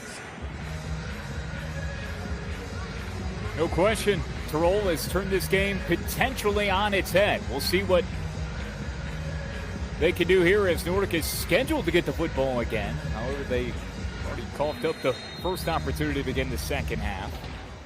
Albeit unlikely, you never know. This one will roll a yard deep into the end zone, and wisely, Nordic's not even going to bother bringing it out. Almeida scoops that one up, plucks it off the deck, takes the knee. First touch in the field of play. So, the result of the play is a touchback. The ball will be placed on the 20-yard line. So, Kyle, Stanley Hammer, our head referee. I want to make sure. I believe it was Jakob Scheucher who got the hit. And then the reason the camera is on there is Lorenz Krivak.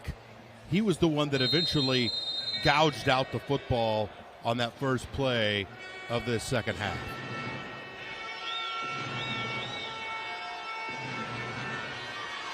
I think you've got it, Jeff. Here's Clark handing it off to Tunga. Tunga canvassing patiently, beaming his way to the 25.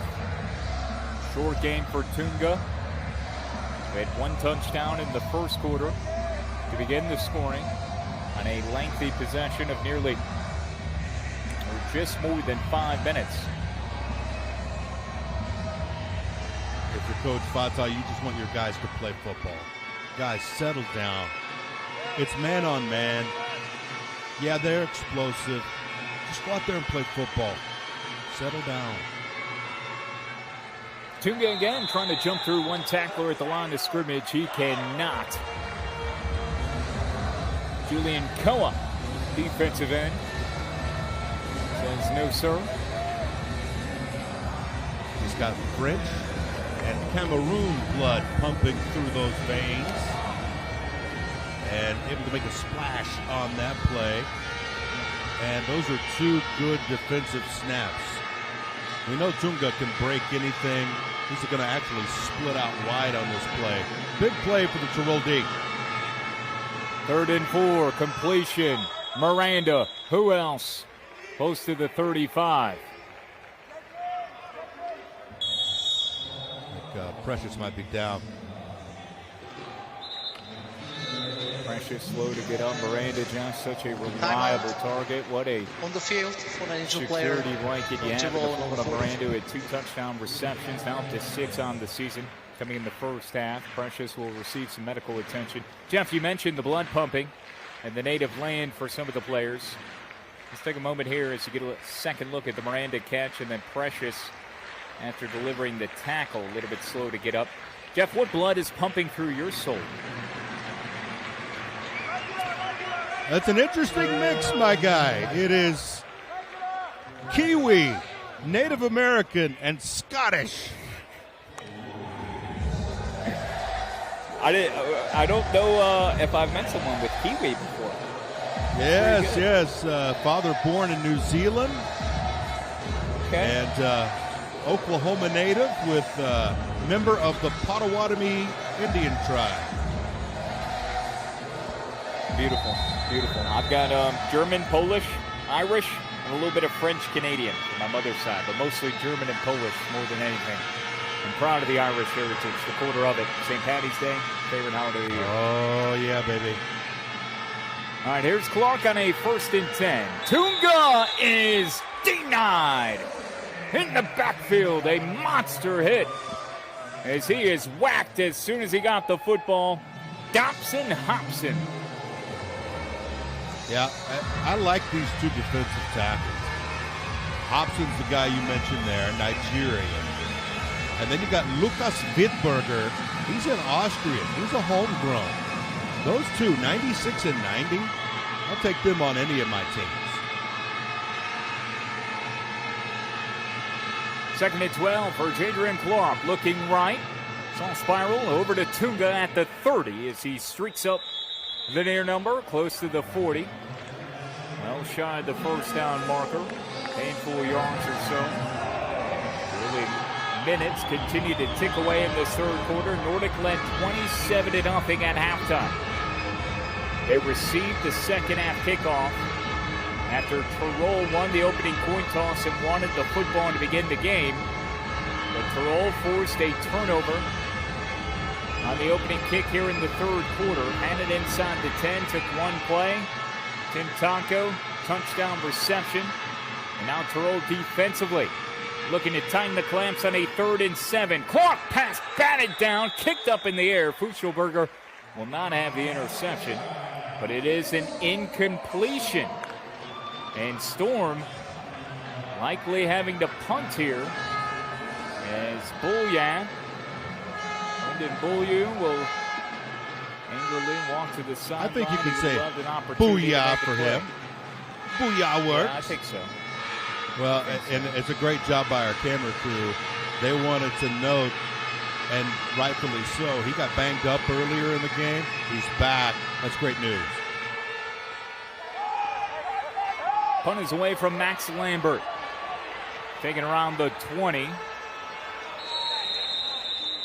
And drilled at the 33. Here's the returner, Angelo Gross. Couldn't ask for anything more for Tirol here, Jeff. Get the touchdown, the turnover leads to the touchdown, and then you force a punt. And my, oh my, how things can continue to flip here. Momentum already on the side of Tirol. You never would have thunk it heading into halftime with them down 27-0. All right, so I consider myself a little bit of a swashbuckler, okay?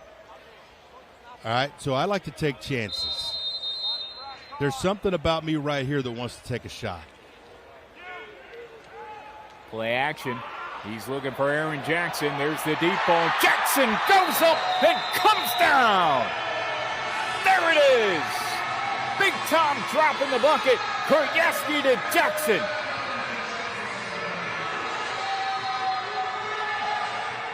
This organization is just filled with pride, man. And you know they were challenged at halftime. Like, come on, guys. This is our home turf. And this is a terrific pass. I mean, you said dropped in the bucket. There's some heat coming on Krajewski. He steps in and puts it only where his guy can get it. They thought the same thing. Take a shot. Get in this thing. Kuryaski with a fade. Corner of the end zone. Incomplete.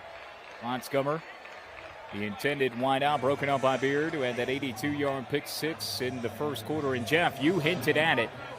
You were all over it. Take a shot, take the deep play. And I was thinking none other than Aaron Jackson, who's making his return to the lineup after playing just 3 games, being out, being injured. So dynamic, such a deep threat.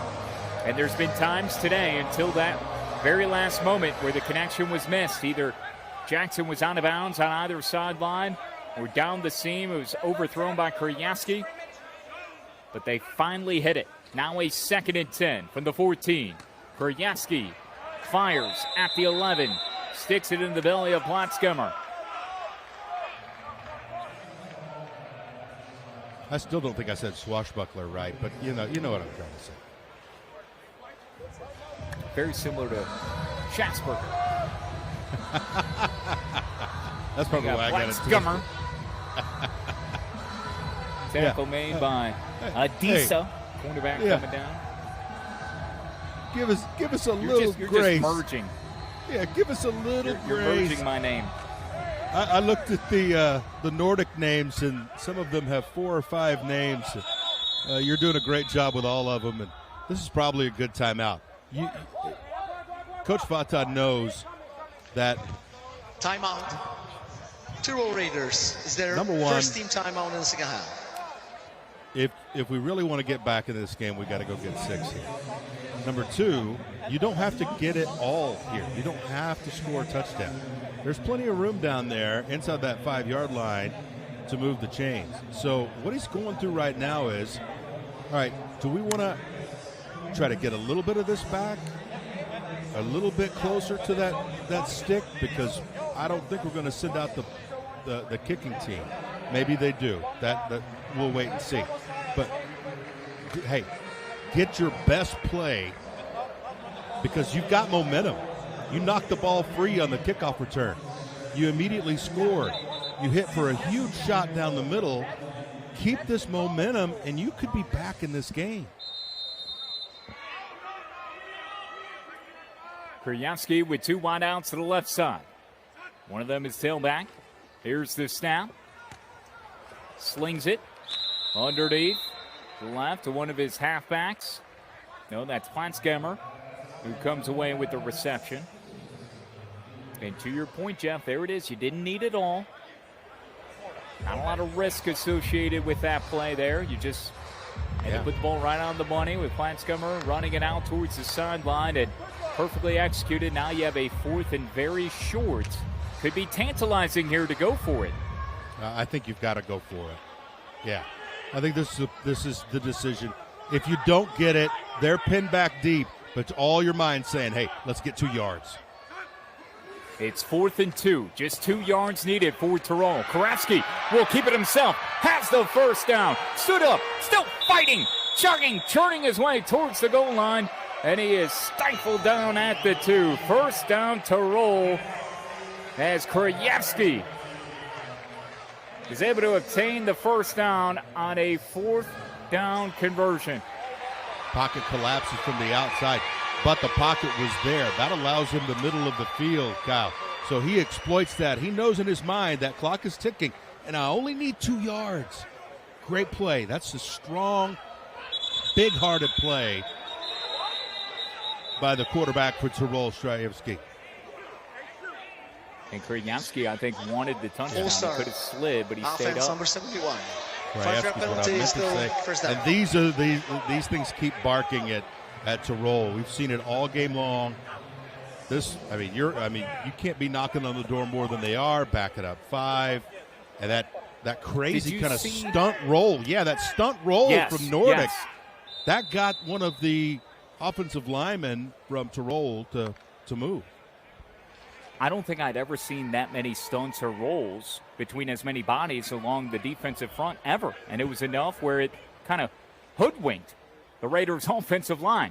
So they move him back 5 yards. Hand off, straight ahead, surging, powering his way across the goal line. A touchdown, Tim Tonko. Down 27-0. The Raiders have now scored 13 straight. We've got a ball game, folks, midway through the 3rd, here in the shadows of the Alps in Innsbruck. Great blocking up front. Those guys fired off the ball, got the winning push there to allow Tonko for touchdown numero 2. 1 on the ground and 1 receiving. PAT is beautiful. Ginala Loria makes it 27-14, but we do have a flag. And Tirol doesn't look to be too enthused. Nice smile on the face of Plotskummer there. Stanley Hemmeter, referee, will deliver the news. Again, Nordic can clinch a playoff berth in the Big Four with a victory. Tirol in search of their first win of the season.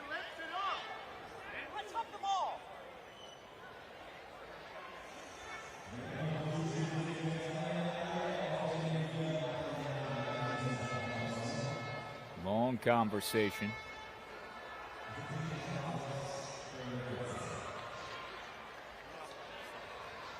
Offside. Defense number 10. 5-yard penalty will be enforced on the kickoff. The try is good. So nothing against Tirol. You get another look at the rushing touchdown, Jeff, from Tim Tonko. His 4th TD on the ground this year. Second of this game. That's some beef.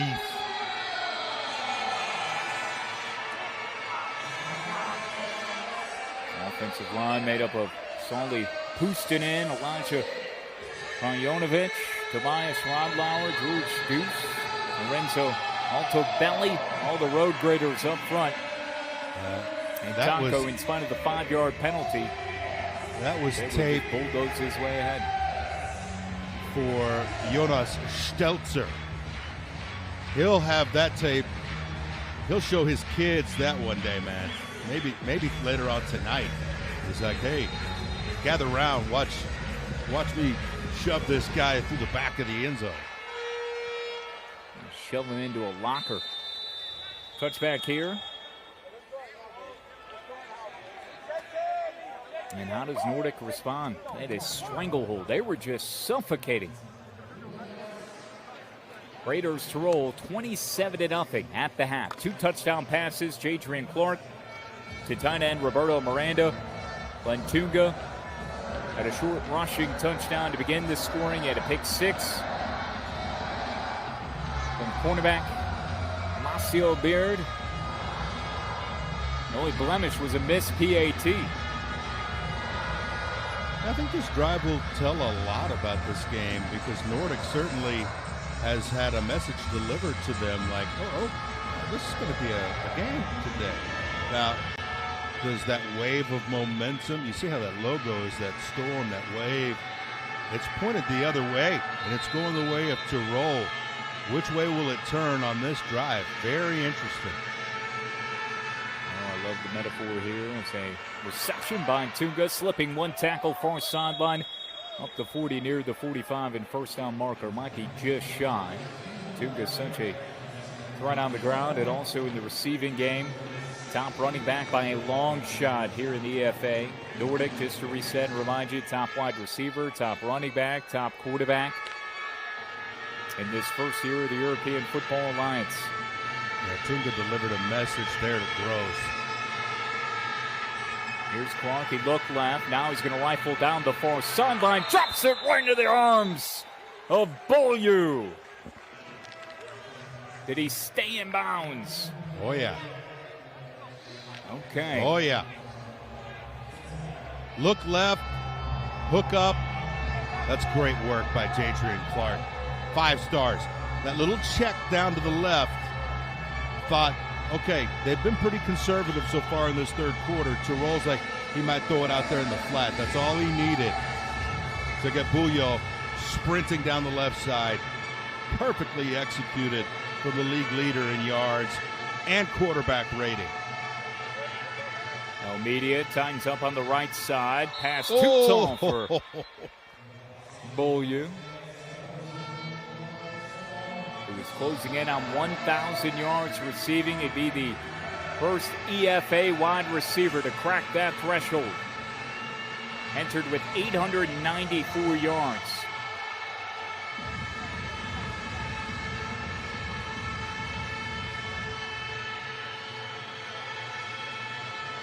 Clark out of the gun.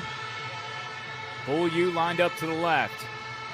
Clark going through his reads, directing traffic, back of the end zone. Leaping, catches made, touchdown!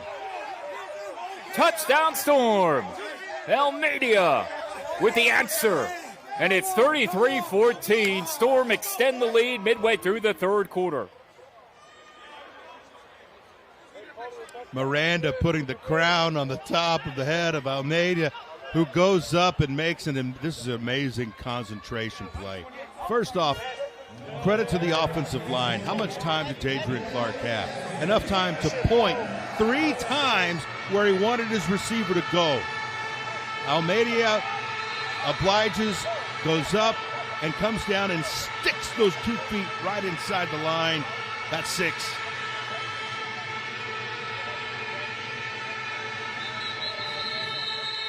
PAT attempt from Gustafson is blown dead. Redo the try. 4 start. Offense number 52. 5-yard penalty. Still try.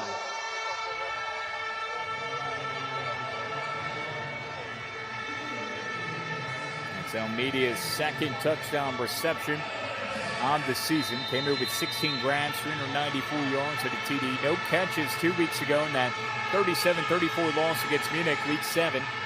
2 unbeatens. Elias going head-to-head. Only blemish on Nordic's resume.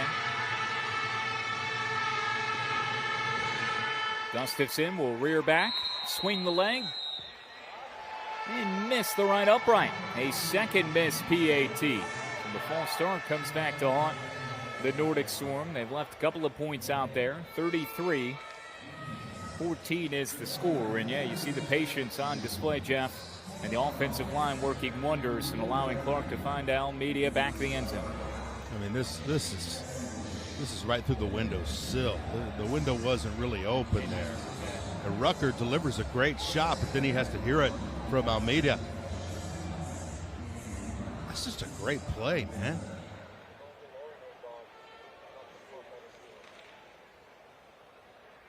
Far easier to pop up after taking a blow like that from Rucker, knowing that you snared it, kept a foot in, got a touchdown, extended your team's lead, and so you can get up and do a little pointing, provide a little bit of chatter.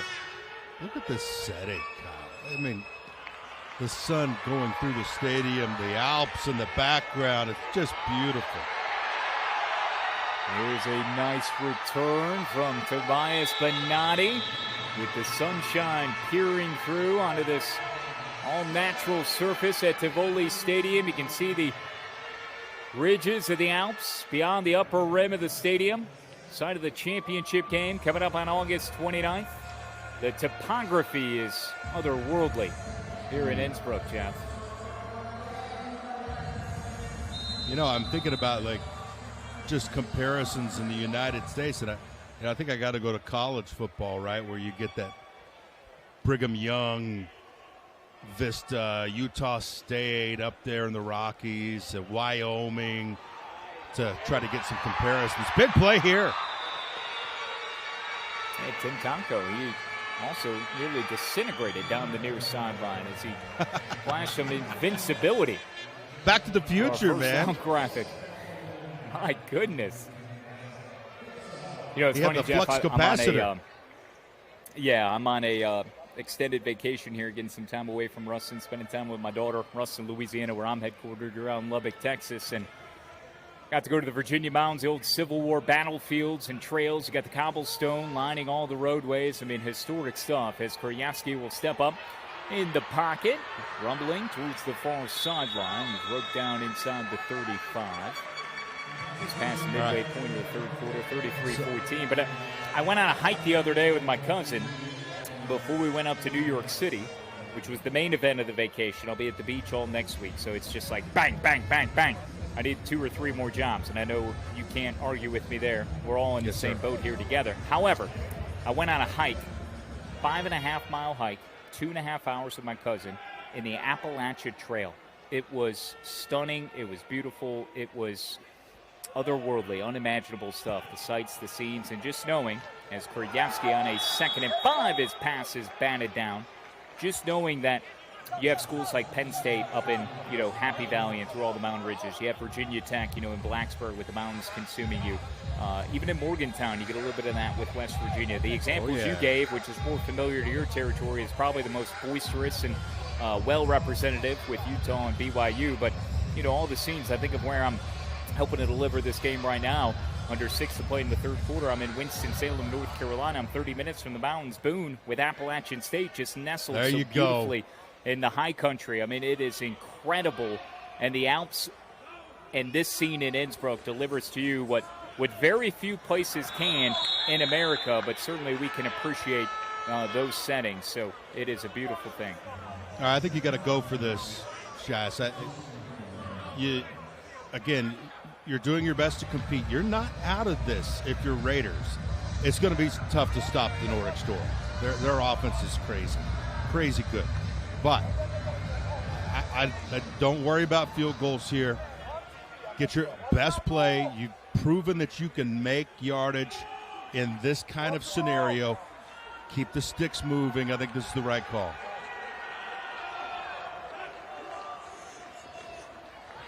Fourth and 5. Kuryavsky finds an outlet.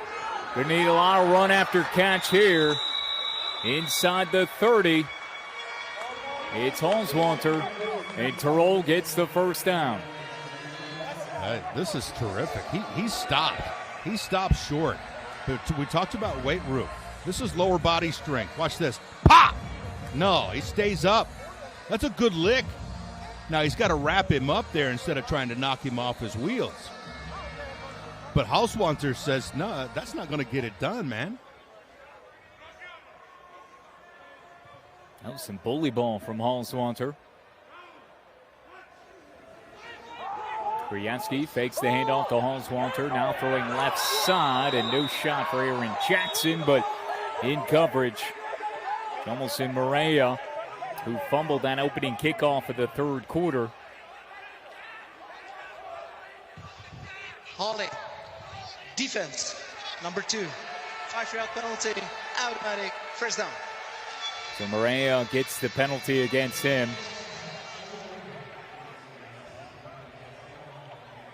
He's still contending the call. Live benefit. Live, I thought that was it was not pass interference. If it was anything, it was going to be a hold And I think, yeah, terrible. Okay, that's one opinion, but I do think he got it right there. Krajewski steers Jackson a little too far, and now we have some extracurricular activity at the 15-yard line. A little brouhaha. Beard is standing over a down offensive lineman for Tirol. Our officials will get in between the gaggle and try to restore order. Fans are loving it here in Innsbruck, especially the Nordic ones.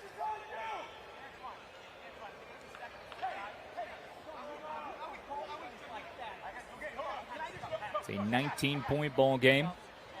Stanley Hammeter, our referee, joined by Bjorn Hansen, umpire, down judge Daniel Gaber-Vanko, line judge Thomas Sigard, Antoine Sudrilli, field judge, side judge Andrea Tognoni, Bart Marciniak, back judge, replay official Oliver Wall, and our clock official Pertu Personal foul, unnecessary roughness, defense number 92. Penalty at the half distance to the goal from the previous spot, and automatic first down. Yeah, it's interesting that we had that kind of scrape, right? Because we've seen nothing but these guys smiling and kind of having good sportsmanship and a little back and forth. I kind of like this. There needs to be kind of more fire and competitiveness between these two. Now, you don't want any cheap shots or anything like that, but I've seen a whole lot of getting along. This is not a get-along game. And so the fact that there was a little scrape, I kind of like it. I'm with you 1,000% as we continue to hear John Shoup, head coach of Nordic, continue to voice his frustrations.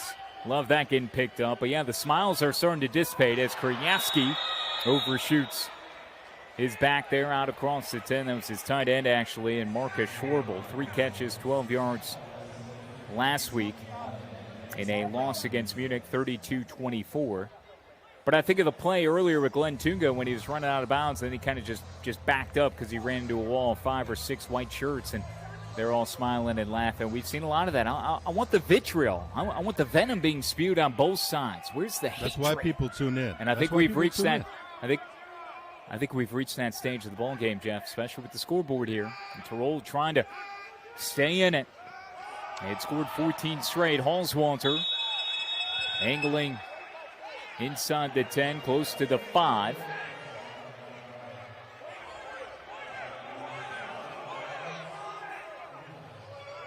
Tirol is 0-6, bottom of the 6-team league.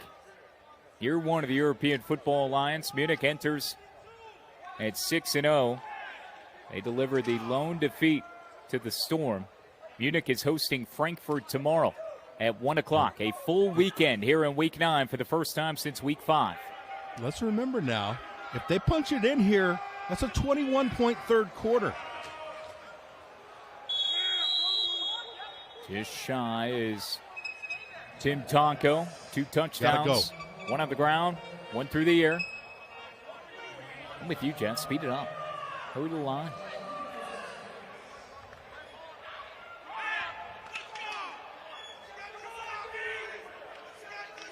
Allow Nordic to get a breather. Defensively. Inside of 4 to play in the third quarter. Karaski with the keeper himself, and he is drilled. Falls forward close to the goal line. Did he lose the football? Storm say they have it. Flags fly. Waiting for a signal.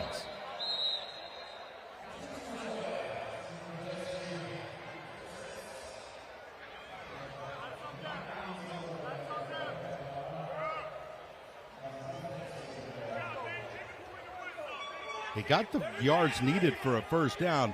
I'm not sure what happened at the end of the play where Nordic started acting like they had possession of the ball. The ruling on the field is that the runner was short to line to gain first down Nordic. However, after the play was over, there was a personal foul, face mask.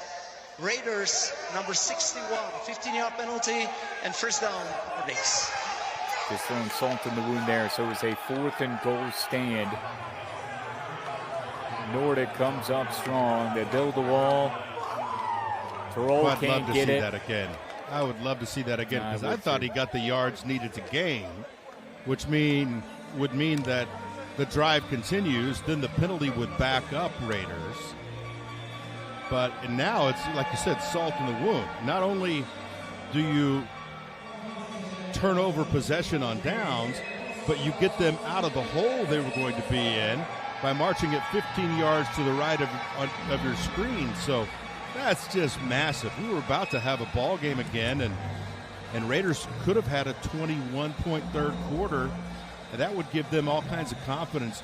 Now they're in the knockout zone. They're up against the ropes and in some big trouble.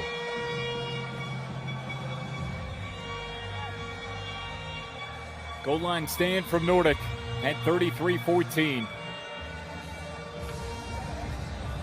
Almeida had the last touchdown reception for the Storm. Miranda with 2 TD catches. Tunga a touchdown run, also a pick 6 from Beard. Tirol with 2 touchdowns from Tim Taco, 1 on the ground, 1 receiving. Both within close proximity. But Tirol squanders an opportunity here late in the third, and Jeff had mentioned would have been 20, maybe 21 points in the third quarter. What an explosive outburst that could have been. Tirol, in spite of being 0-6, their third highest scoring offense in the league, but second worst team defensively. Adrian Clark out of the gun. Tunga at his right hip.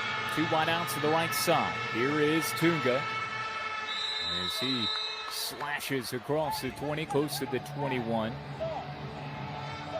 Helping to make the stop was Jasper Joma.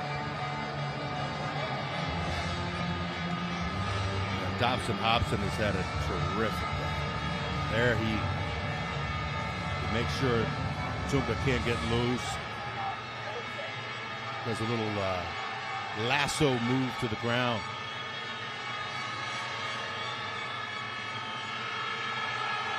Empty set as Tunga comes in motion, wraps right to left. Now a little bit of an orbit screen, faking, now throwing. And it's Beaulieu with the reception out across the 40-yard line. Veers his way to the 45, patiently gunning his way to midfield. He's down at the 49, just shy the 50. And Beaulieu continuing to pile up yards here today as he looks to become the first 1,000-yard receiver in EFA history. Man, he does a lot on that play. Once he makes the catch, he's coming towards the middle of the field. Veers back left. Switch that football. Takes it from the right elbow. Tucks it under the left. Not going to have anybody take it from him. Move those chains. Beaulieu will get it again. Wide receiver screen. Beaulieu, tough yards, charging far sideline, loses the lid. Less than a yard for the first down marker. And he will head to his own sideline, do you believe, for a play. All right, Kyle, we've talked about blood pumping all day long. You had a blood pumping experience a couple of days ago. I admire your bravery. I saw you on the video jump backwards into a bungee jump. What was that like? Oh my gosh, incredible. Never have I ever considered, imagined that would be something on my bucket list, but dangling 150 feet above water is a 2nd-and-1 reception on a broken play. Almeida is able to find his way to the first down marker. Excellent off-script, ad-libbing production from Clark and Almeida for the first down. He kind of slung it over his shoulder, but this was in Harper's Ferry, West Virginia. Jeff was visiting some family before the trip up to New York City. Historic Civil War town. And they made this makeshift little quarry near the Shenandoah and River, and again, historic town, incredible terrain, but 150 feet dangled above on a crane over water. The only bungee jump in the United States dangling over a river like that. Handoff to Tunga, close to the 35. He is pushed backward, but You know, it's one of those things, my cousin and I, and she's done some throwing things, you know, swam with sharks, some alligator stuff, skydived before. I've never considered any of this stuff. Never would have reached my bucket list ever. Final seconds will tick away in the third quarter. But we were talking about, I hadn't seen her in 3 years. You know, our family's all kind of splintered. We're all over the place. So we try to make the most of our Schatzberger opportunities. And we like to go big or go home. And you only live once. And I put my life on the line. And of the third we made a cousin pact, and we knew it would be a memorable one that would extend our lives and for generations in the family. So instead of making excuses about money or how much or the thrill or will we die, will this be our last moments together, we said, you know what, we just got to do it. We got to man up. Rent is due, and let's do the thing. So we got over our fears. End of the third quarter. Fourth quarter is on your way next from Innsbruck at Tivoli Stadium. He's to the 5. He's to the goal line. He's in. Touchdown, Musketeers.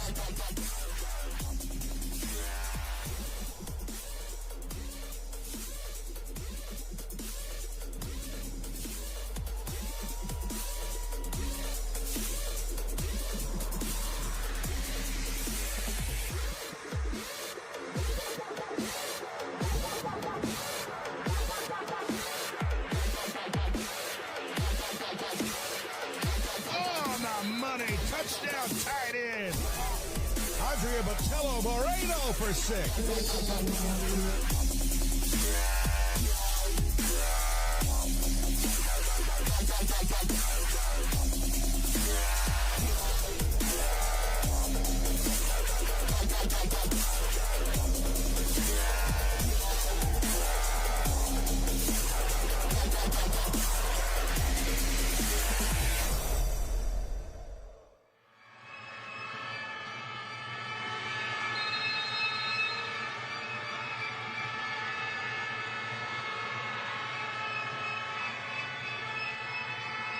Start of the fourth quarter. Clark will toss it to Tunga. Rumbling behind his blockers at the 30, close to the 26. As the Storm have a 33-14 lead. They were outscored in that third quarter by Tirol. 14-6. We have an injured Raider on the field for an down on the field. From Tirol, number 2. That's Tirol's. Well, it's not number 2. There is no active number 2 on the roster. Correction, number 27. Yeah, it's Mato. Okay, thank you, Stanley. Beglarian. Mato Beglarian. I got a feeling this one might be bad. Ooh, he's clutching at his right knee. It's never a good sign. I do want to close the loop on the bungee jump. Jeff, I was told that form, you saw the video I shared with you. By the way, if anybody wants to follow us on social, just type in our name. You can find us. But I'm at Cal Schatz. All the channels. You know the deal. Hashtag content. But I wanted to go backwards because I didn't want to stare down into the water. I just felt like, it would make me more of a nervous wreck than I already was. But all the feelings, the anxieties overcame me as I kind of waddled my way to the end of the steel cage before my 150-foot leap. But I wanted to look at them, and they counted down from 5. You had to jump before they hit 1. And I just leapt with all my might. I didn't think I'd get any hang time because my legs were just straight mush and fearful of the moment. But I overarched as gracefully in such a way that, again, I never would have imagined. I was told it was a Cinderella-like performance, and it was the sort of form that they had never witnessed before at this bungee jump. I did a complete backwards flip, and you can hear the staff on the video scream expletives. I'll let you fill in the blank. They couldn't believe it. They had never seen anything like it. And then you go down, you get a dip on top of it because you're over a river. Yeah. And my dad was telling me I was expecting you to come out with a fish in your mouth. Yeah. And I'm like, oh, that would have been awesome. But no, I'm glad I did it. It took me a whole night to process it. The whiplash was for real, but hey, it is what it is, man. Schatz is a brave man. I can tell you that. Yes, here's the fake handoff, play action. Clark zipping it towards the end zone, in and out of the arms of El Medio. Nearly had a second touchdown reception. Sitting on his bottom, just couldn't hang on. Jan Meyerhofer there overruns this, and he's toast.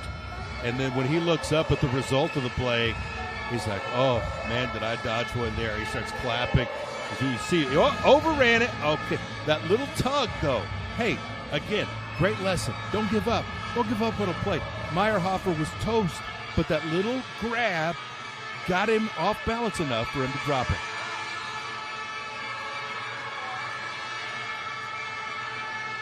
Second and 10 from the 31. Handoff Tunga as he fires forward close to the 30. With a slight injury there from Jasper Joma, linebackers. He was flexing out his right ankle. Appears to be all right.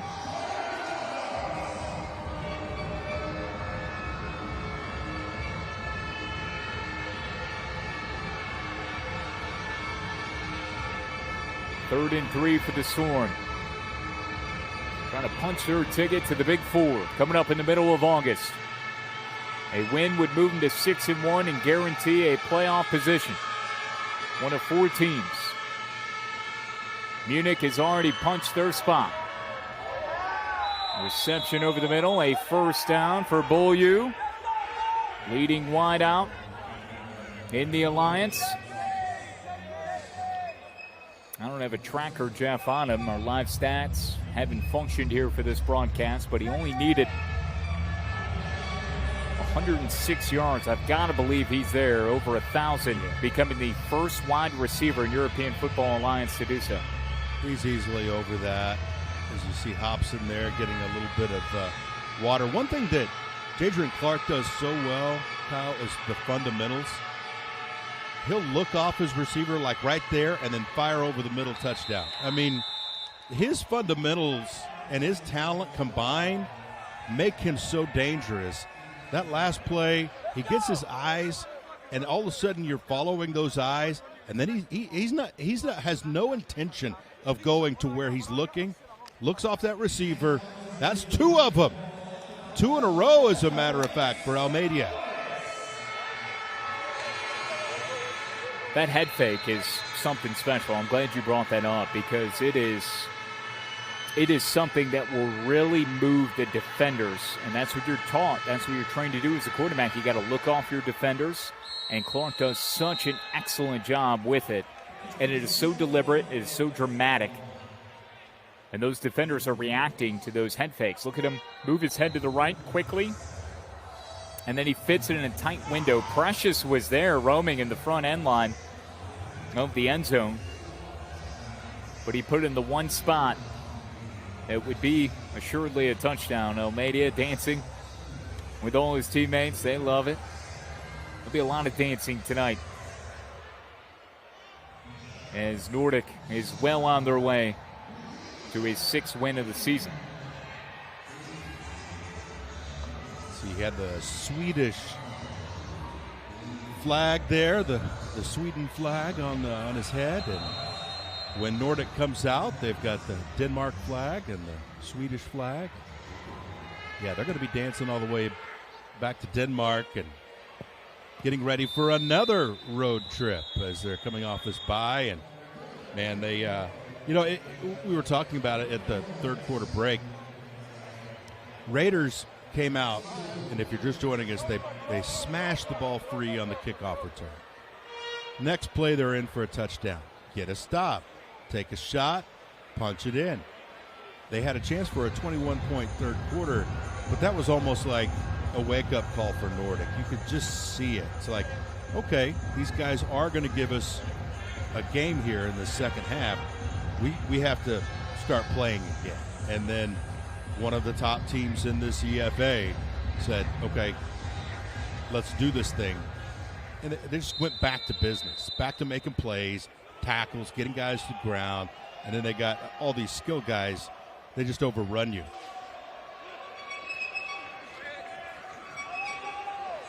Krajewski hands it off to Halswalter, and he's bellied up after a gain of 3. Here in the capital of the western state of Tirol, here in Austria. It's Innsbruck, site of the inaugural EFA Championship Game on August 29th. A lot of history here in this area of the country. As Holzwalter catches, then fumbles out of bounds. We'll see if it's just ruled an incomplete pass, or was it securely fastened? I believe incomplete.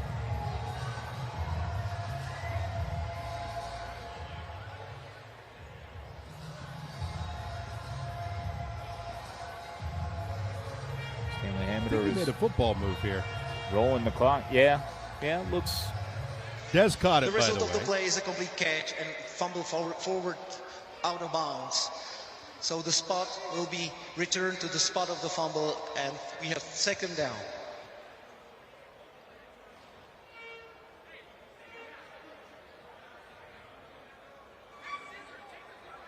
Second and 4 officially here for Tirol. In motion is Jackson. Krajewski, deep 7-step drop.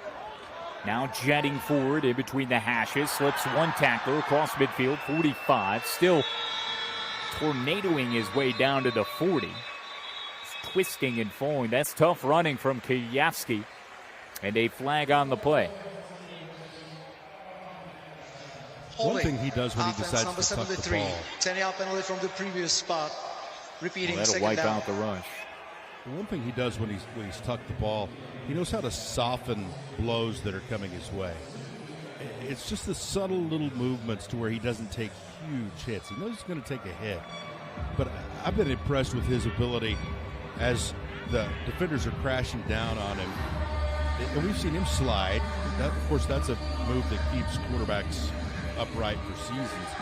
But he has the ability to soften the blow, and by doing that, you get 2 or 3 extra yards sometimes. You just don't want to take those huge hits really any time unless, again, the game is on the line or a drive is on the line.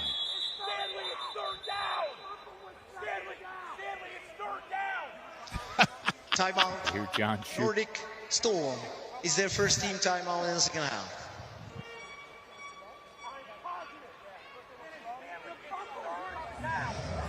Oh, you gotta love the passion, enthusiasm. Trust me, John, we have the same questions. So, I'm not gonna fault John Shute, because there's plenty of times where it seems like there's some discrepancies in at least what we're seeing or what the players are feeling at times. So I'm glad I'm not the only one. This is controlled chaos. Bullets are flying. John Shute being restrained on the near Nordic sideline. In spite of being up 40-14, no lead is big enough for him to provide a piece of his mind to Stanley Hammer. Stanley, it's third down.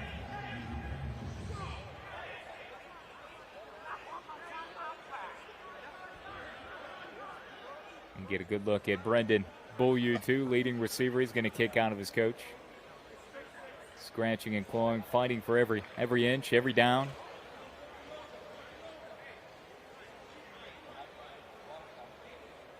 So Innsbruck hosted the 1964 and 76 Winter Olympics. Also the 84 and 88 Winter Paralympics. I reference some of the history here in this area from a sporting standpoint. You have Winter Youth Olympics 2012, 2027 Winter Deaflympics are scheduled to come to Innsbruck also.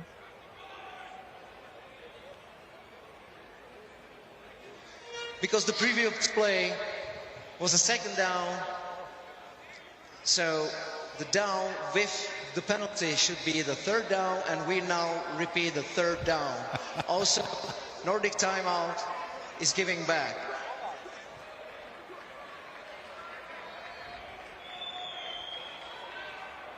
Okay. So third and 14. Ilya Krajinovic is just he's just smiling. He's like, this shouldn't be this hard. I mean, that was like 4 or 5 minutes to figure out that, those guys down there in blue are actually right on this one. Krajinovic, he's the right tackle there. He was just smiling. Oh, we got to figure it out, though. Empty backfield, Krajewski on a 3rd and 14. Pressure comes, gets rid of it in a hurry, nobody home. Out near the 45. That's got to be a penalty there. Yeah, ball kicked by You don't take the ball and punt it towards the other team after the play is over, but that's what happened, and I don't think there's any laundry. That was Glenna who just said, I'm going to kick this right back at you. Well, for those watching on YouTube and Fubo, he's Jeff Haxon, I'm Kyle Shasper. I'm sure all the questions you're having, we certainly have them and are feeling the same thing. There has been some questionable developments at time, not just from the teams and execution, but placement of a ball or certain penalties, clock management, of official referee-oriented items here in this game. Has been the prettiest. Scoreboard probably reflects as much as well. I think everybody involved is just trying to get to the finish line at this moment. And we're thankful you're here with us. 40-14.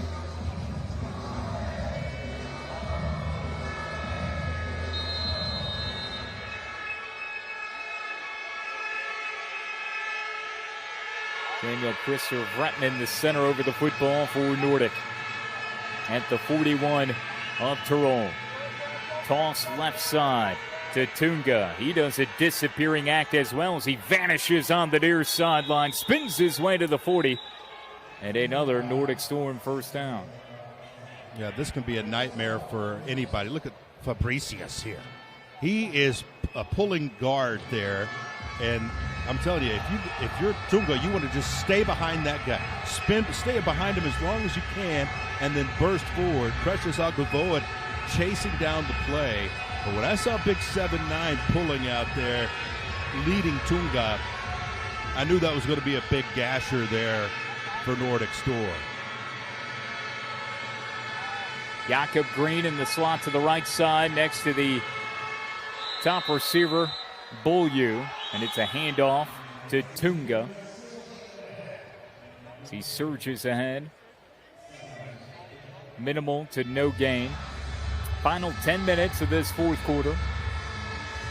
Kyle, I think if you're Tirol and you're Coach Vata, you have to find a way to build around the three guys that we just saw, and especially the two guys. Those guys down there with their hands in the dirt, those are good players. They've got to find a way to build in linebackers, corners, safeties on top. Clark uncorks one to Miranda out across the 20. On 2nd and 10, moved the sticks yet again for the Nordic Storm. Oh, wide open. Holding. Offense, number 77. 10-yard penalty from the previous spot. 2nd down. Yeah, Dobson Hobson got held. Bratman, the center.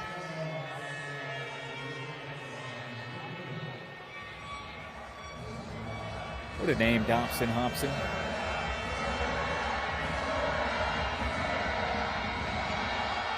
D-Hop. All right, let's get it, baby.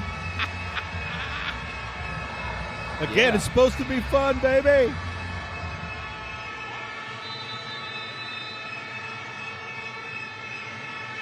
Clock winding here in the fourth.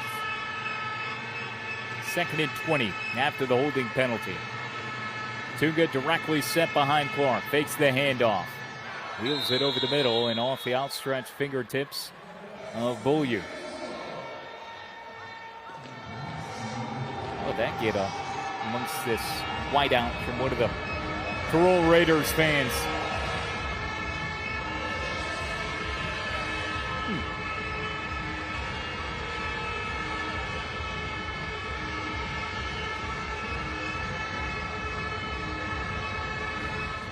I wonder how they chose the number 26 guy. What do you think? Are they all Bonatti fans, you think, with the cheerleaders?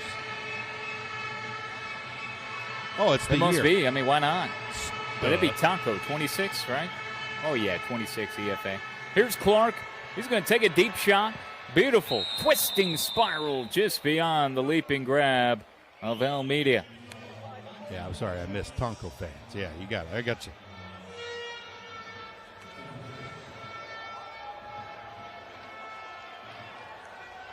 A beautiful looking ball, just a little too far leading Almeida. I'll tell you, it was cool the other night in New York City. I'd never been before. I grew up in Chicago. I'm a Chicago guy. I got big city blood in me, but man, New York City's on a whole nother level. That thing is huge. But we were walking through Times Square.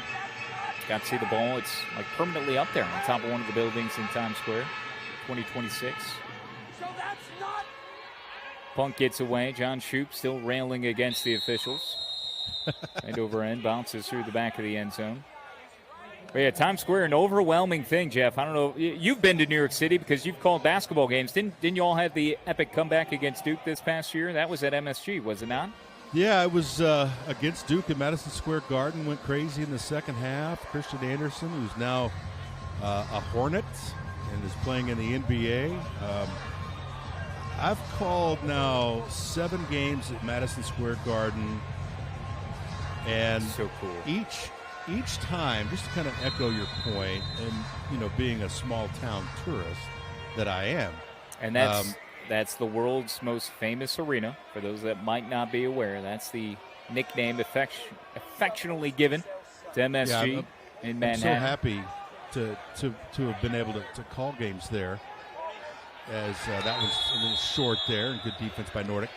But each time, no matter what the weather is, I'm just, again, echoing your point, you get down there and you just immerse yourself in those lights, and it's just, again, small town guy my entire life. It's really something that just kind of, you have to just take 10, 15, 20 minutes, depending on the weather. It's usually frigid. But my favorite pizza place is down there, right across from the Hamilton Theater, and that's kind of my New York tradition. Go see Times Square, get that slice, get ready for a game at MSG. 2nd and 10, completion on the far sideline, running out of bounds through a couple of Nordic Storm defenders is Marco Schneider. Yeah, I was there for 3 nights, Jeff. Wanted to take my daughter somewhere new. We had never been to the Mets game at Citi Field. Indoctrinated ourselves immediately when we drove up there Wednesday night, or Tuesday night, I guess it was, hopped on the subway. Wednesday did Ground Zero, side of the World Trade Centers. The One World Observatory went high above Manhattan, looked at everything.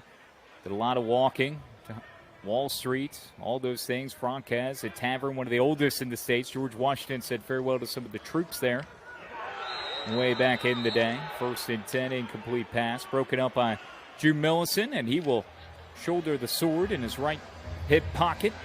Under 8 minutes to play in this ball game. Nordic 40 and Tirol 14. But the main event was seeing Wicked off Broadway downtown near Manhattan. Did some good Italian at Carmine. We did it all. We had so many recommendations. So, that was our come on with baptism. The Carmine. Now I'm really jealous. See, you talked about a whole lot of cool things, but once you brought up Carmine's, that changed the game. And then Junior's Cheesecake afterwards, after the Wicked musical, which I'd never done a musical like that ever. Offense, number 70. 5-yard penalty, still 2nd down. So a penalty against Tirol. I don't want to continue to bore folks. We'll get back to football, but to your point about Times Square and New York City in general, folks just have to go. You can't even explain it. There's never enough time, but just go, be overwhelmed, feel the city, do as many things as you can. As a Chicagoan, I was incredibly impressed. Plus, you have the World Cup going on. The final is going to be there coming up in a week or so. So there was the FIFA Fan Fest at Rockefeller Center. You're seeing all the things, doing as much as you can. It was epic. Here's Kuryevsky on 2nd and 15. Rumbling at the 30, angling out of bounds at or just shy of the 40-yard line. Midway through the 4th quarter, 40-14. My New York slice, though, Jeff, my final thing. My New York slice was in West Village, not far from the Wall Street area, and it is one of the lone remaining, if not the lone remaining, coal-burning ovens in New York City, and it is 2 blocks, if that, from where one Taylor Swift had rented an apartment, and she wrote a song about it called Cornelia Street. And I'm not a Swiftie, but I got to tell you, respect, all right, respect. I had chills just looking at her driveway, one of 93 in all of New York City that she previously had. Here's Krajewski, and jumping on his back and roping him down is the Storm's Ludwig Myron. Also there to help administer the hit, David Christofferson. Oh, my goodness. You want to talk about a bull rush. Myron comes in there, blows up a blocker, helps finish off the sack. That's just physical ball there.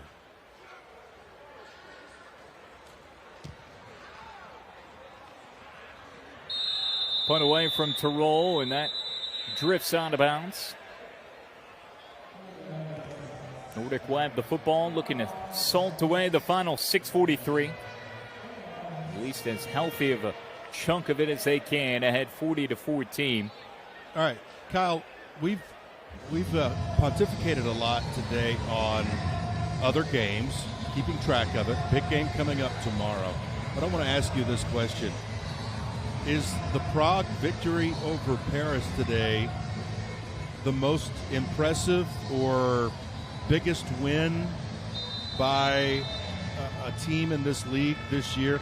I think it's got to go down as the game of the year, and we've seen some down-to-the-wire games. Paris has had a lot of those. But where do you put that Prague performance today? It's an excellent question, Jeff. I mean, your mind would want to initially go to the first meeting between Nordic and Munich just because it was two unbeatens, right? Going toe-to-toe, and that was just a couple of weeks ago. That was week 7, if I recall. Yeah, week 7, 37-34, Munich over Nordic. But when you consider a team that has been down, right, and trying to round into form and try to, awaken from the grave, from being maybe 6 feet under, winning for the first time over Tirol a couple of weeks ago, getting an opportunity in playing a good team, a team that is right there in the middle of the pack and, trying to earn themselves a spot in the Big Four. And for you to go up 19-3, have a healthy lead in stunning fashion, squander that, go behind, come back, force overtime, the seesaw back and forth in the final 2 minutes. I mean, that was field goal at the horn, Kyle. I mean, you can't find anything more impressive, more entertaining, to your point, Jeff, than what ensued in Prague today, with them then going for two after getting a crack in overtime to answer the Paris score to begin the OT frame. They went down 35-28 in OT, get the touchdown from Bealey, then go for two and the win, and they got it. That is the game of the year. Now, I'm partial to Tirol and Prague a couple of weeks ago, you and I, but those were two winless teams. And good on Prague. And now they get Paris 2 weeks later. Holy shnikes, that was some epic stuff. Is Jalen Henderson and Willie P. the most dynamic duo in this league? I believe so, hands down. You and I were talking off mic about that earlier, about some of the best, most dynamic duos. Reception to Jakob Green as he weaves towards the near sideline, close to the out-of-bounds marker. Clock will still continue to run. I think those two and what Patterson can do, not just as a deep threat receiver, but in space, right? Get him out on the flat, use him as a gadget guy. End arounds. He can get the football in space. And he is such a playmaker. And then you consider the ability of throwing the football from Henderson. I mean, those two are so much fun. And defenses know where Henderson's going. But then there's the other weapons of Zolka and Bealey, who can draw some of that attention away, right, and others. But, man, those two are a lot of fun to watch. And you and I have had a couple of Prague games, each 2 or 3. So, yeah, I'm doing a lot of and then you got this Nordic team. When you look at Nordic and what may give them a leg up, Jadrian Clark, terrific quarterback, okay? But his weapons that surround him, as we're going to get, I think, some movement here from the offensive line, the left tackle. But Full Okay, start. I want to talk Offense, ace in the number hole 79. type 5-yard situations penalty here still. for the Full Nordic Storm. What they have that I don't think anybody has is that tight end, 87, Miranda. I don't think anybody has that kind of guy who can be a safety outlet, who can run deep routes, who can block. We hear about Tunga all the time. We hear about Bulyo all the time. I think that the X factor, as we do have a new quarterback in that we need to get out there in Grenier Lambert. But 87 there on the right side of that offensive line may take Nordic to a championship.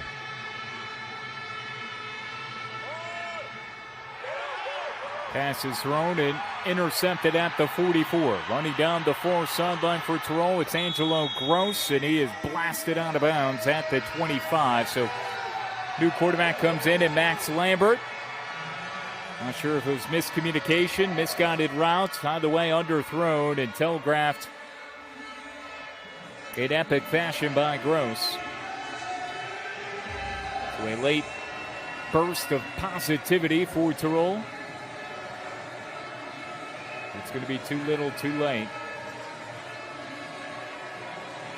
Yeah, it looked like the receiver, Jeff, Elliot Erickson, was not running the route that Lambert was anticipating. This would be the best way of describing it. Gross has had a really good game. He delivered that hit on Bulyo and has been in on numerous amounts of tackles. Hey, that's a nice little star to put by his name in this effort for Raiders with Gross. Krajewski still in the ball game. He completes it over to Lorenzo Bassi, who's got a 9-yard reception. Bryant in the area to bottle him up, knocks him off his sticks. I think that's Bassi's first catch. Yeah, 7th on the season. Three of the 7 interference earlier. 3 of the 7 for Bassi have come against this Nordic team. He had 2 first time out.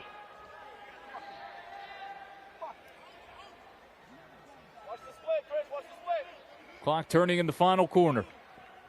Bassi in motion. Bowling his way ahead is Halswanter with the Tirol first down. Tim Tonko responsible for both touchdowns for the Raiders. They came early in the third quarter. So when things got really interesting, Nordic was at 27-0 at halftime. They fumbled the opening kickoff of the third quarter. Tonko, touchdown reception. Then the 3-and-out they forced of Nordic. And Tonko followed it up with a rushing touchdown. But then they were denied at the goal line by Nordic inside the 5. And the Storm have since added on. Incomplete pass near sideline. Still have the 2-minute warning that'll be registered. All right, so let's dive a little bit deeper even into Nordic and their chances. We've talked about their skill. These guys that we just saw today block for Jadrian Clark, he's only been on his back 5 times all year long. Do you recall him being pressured at all really today? Clark, maybe once or twice on the blitz? No, excellent. Yeah. Excellent protection from Nordic.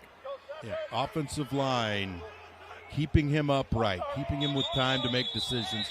That's going to be an illegal shift. That's huge. Full start. Offense, number 61. 5-yard penalty, still second down. Yeah, there's a reason why Jadrian Clark is the top passer in the league, right? He's got to give it to his offensive line to be able to provide enough time. Also, hat tip to a tailback like Glenn Tunga, leads the league. You got a target like Brendan Beaulieu, who nobody else has. In terms of production, you can argue Patterson for Prague is as gifted or even more talented. Krajewski over the middle, too far for Marcus Scharbel, one of his tight ends. But Clark is just so poised in the pocket, and his line enables him to do so much. Been super impressed with him here today, my first look at him. And even the interception, you go back to that one, was it midway through the second quarter? Kind of seemed at that moment Nordic was just kind of toying with the Tirol defense in some ways. And, yeah, it was picked off, but Raiders were inside their own 10-yard line, and then Nordic forced the 3 and out. They'd get the football back, excellent field position on a punt, and extend their lead right after. Nearly had another pick six. That bounced off the shoulder pads, right in the gut. So I've got to float this Nordic's at you. Christopher Jurgensen. I know you have no answer to this, but maybe some folks can hit us up. So you've got the Viking, Holland, right? Holland for Norway against England in the quarterfinals of the World Cup coming up today. I wonder if folks in Denmark and Sweden root for Norway or the other way. Is it more of a rivalry situation? That's a fascinating question, Jeff. Only those in the chat. If you were listening and you want to chime in, you go ahead. I need to be better in engaging. How about that? How about that? Well, this is perfect time for you to pull up the game. We go through it. This would be it. All right, in the chat on YouTube, because that's what I'm going to pull up the game. Let us know, Jeff. Before we hit the 2-minute warning, or as we hit the 2-minute warning, you can pose the question again. The clock is stopped now, so there has been a timeout call. So go ahead and pose that question one more time, and I'll try to monitor any sort of responses. Finland, Sweden, Denmark. So we have the Swedish and Dane influences here. Are you rooting for Holland and Norway or against? Are you tired of the Viking row? The boom, boom, hoo? Are you tired of that? Or are you all about it? 2-minute warning.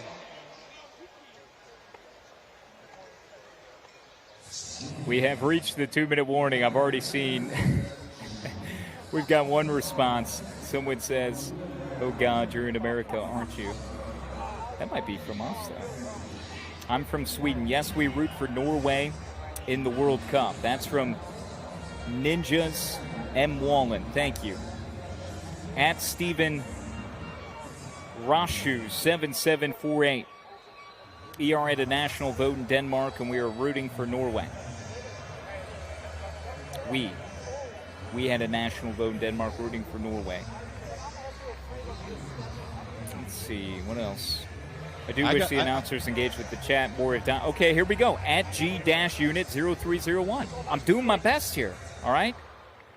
I do wish the announcers engaged with the chat more at times. So neat. So here we go. Let's go. Bring it out. Hey, He's Jeff Haxton. I'm Kyle Schasberger. This is a learning process for all of us, man. And I tell you what, we're here to make you happy. We're here to help you enjoy the game, hopefully give you some insight and some entertainment. I don't know about you, Kyle, but I approach all of this as entertainment that we do. It's entertainment and informative. And if we get involved in the chat, if we get answers from the chat, I think that's awesome. And yes, we are in America, and that's why we may be asking stupid questions. But they are questions. And we are just trying to learn. And I want to say that I'm rooting for Norway big time today. Big time. Okay. That seems to be the consensus. I'll continue to rattle through some of these.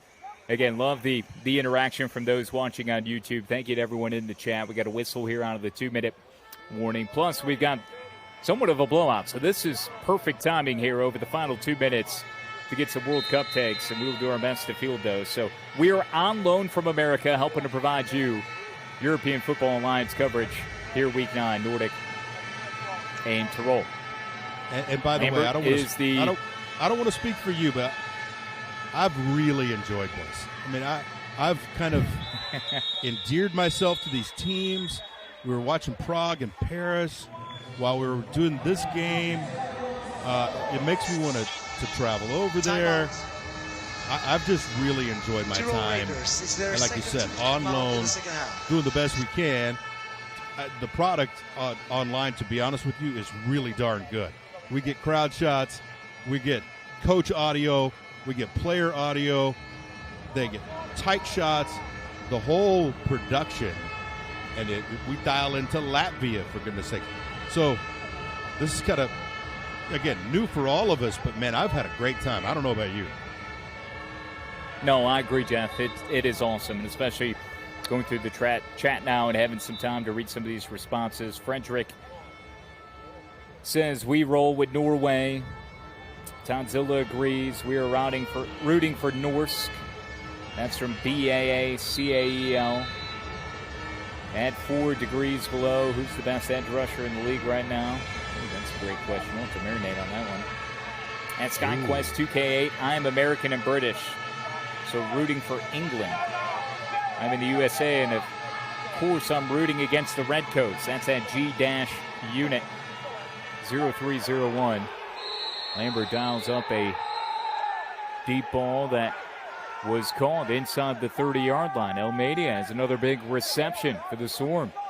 All right, so I've got a discussion for you now. Okay, we heard about all that Matty Bealey did, right? All his big plays. I don't have all of his numbers, but Almeida now, he might be challenging him. Look at him go get this ball and slide underneath it. Talented play right there. This guy's got 2 touchdowns.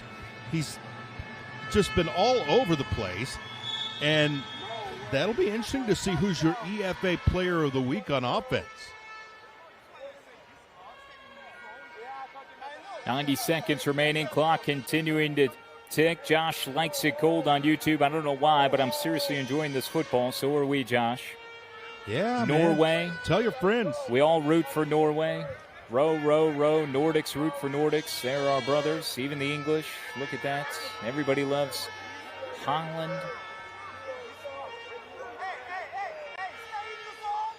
More questions in combo just like this, please. Awesome. You are the funniest commentators I've heard in a long time. I love it. This is from Stephen Rashu 7748. We're doing our best. What's your favorite NFL team? Caroline 27 asks. Are you a Cowboys guy, Jeff? I like the Cowboys for the soap opera of things, right? I mean, if you ask me who do I want to watch the most, it's the Cowboys, but I don't root for them. It's the perfect place to be in because I really don't care if they win or lose. I just know I'm going to be entertained by Jerry Jones and that kind of a wreck that they have over in Arlington. I love it. I've also got to give a shout-out to @Week's Goal Line Report, who says, stop talking about pizza coal ovens near Taylor Swift's former home. I think it was a 30-point ball game. We're just close to that. But that's okay. I appreciate that. That's why I was trying to close the loop on it as quick as I could. We do have funny when the announcers read the chat. Okay, very good. Big time. This has been fun. We will do better with this moving forward. Jeff, we've got a final, and Nordic is 6-1.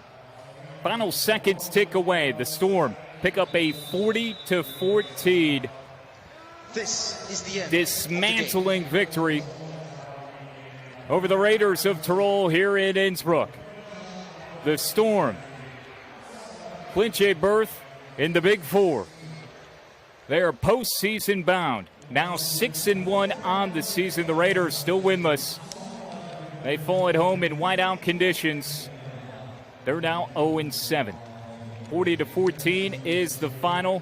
Appreciate everyone in the chat following along today as we tried to go a little bit off script in that fourth quarter in a game that, let's face it, was not competitive. But that third quarter got interesting, certainly very early on, Jeff. And there was a moment where you thought Tirol would be able to crawl all the way back into this thing, but a 27-0 halftime lead proved to be too much as Nordic gets to 6-1 on the year.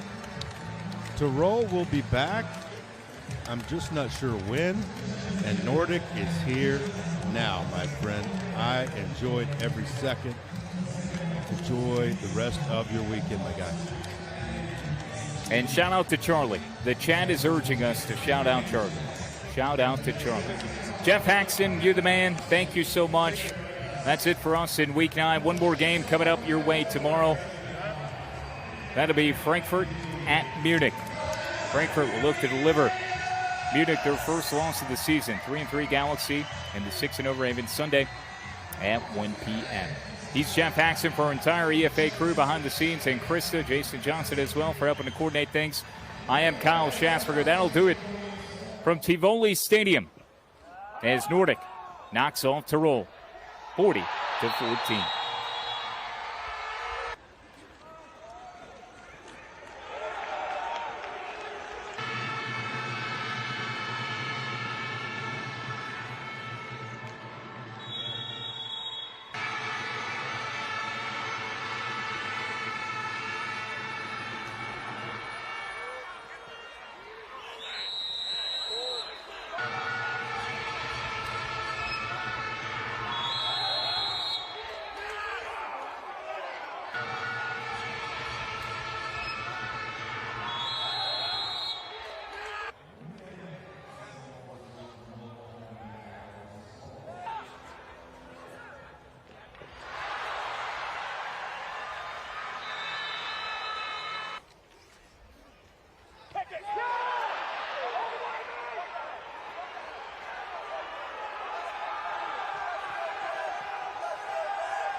Yeah. You ready? Hey. Let's go. Back.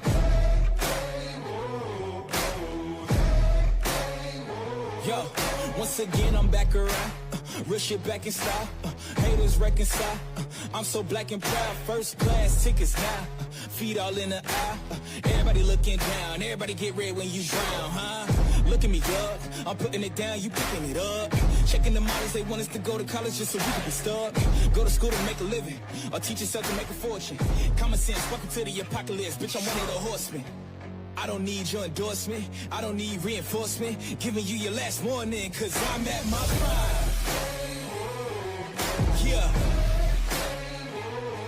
I'm at my prime. Whoa. Have I gone too far? Do you detect something different? If you look inside my head, would you say something's missing? If you could give all your riches just to say the word.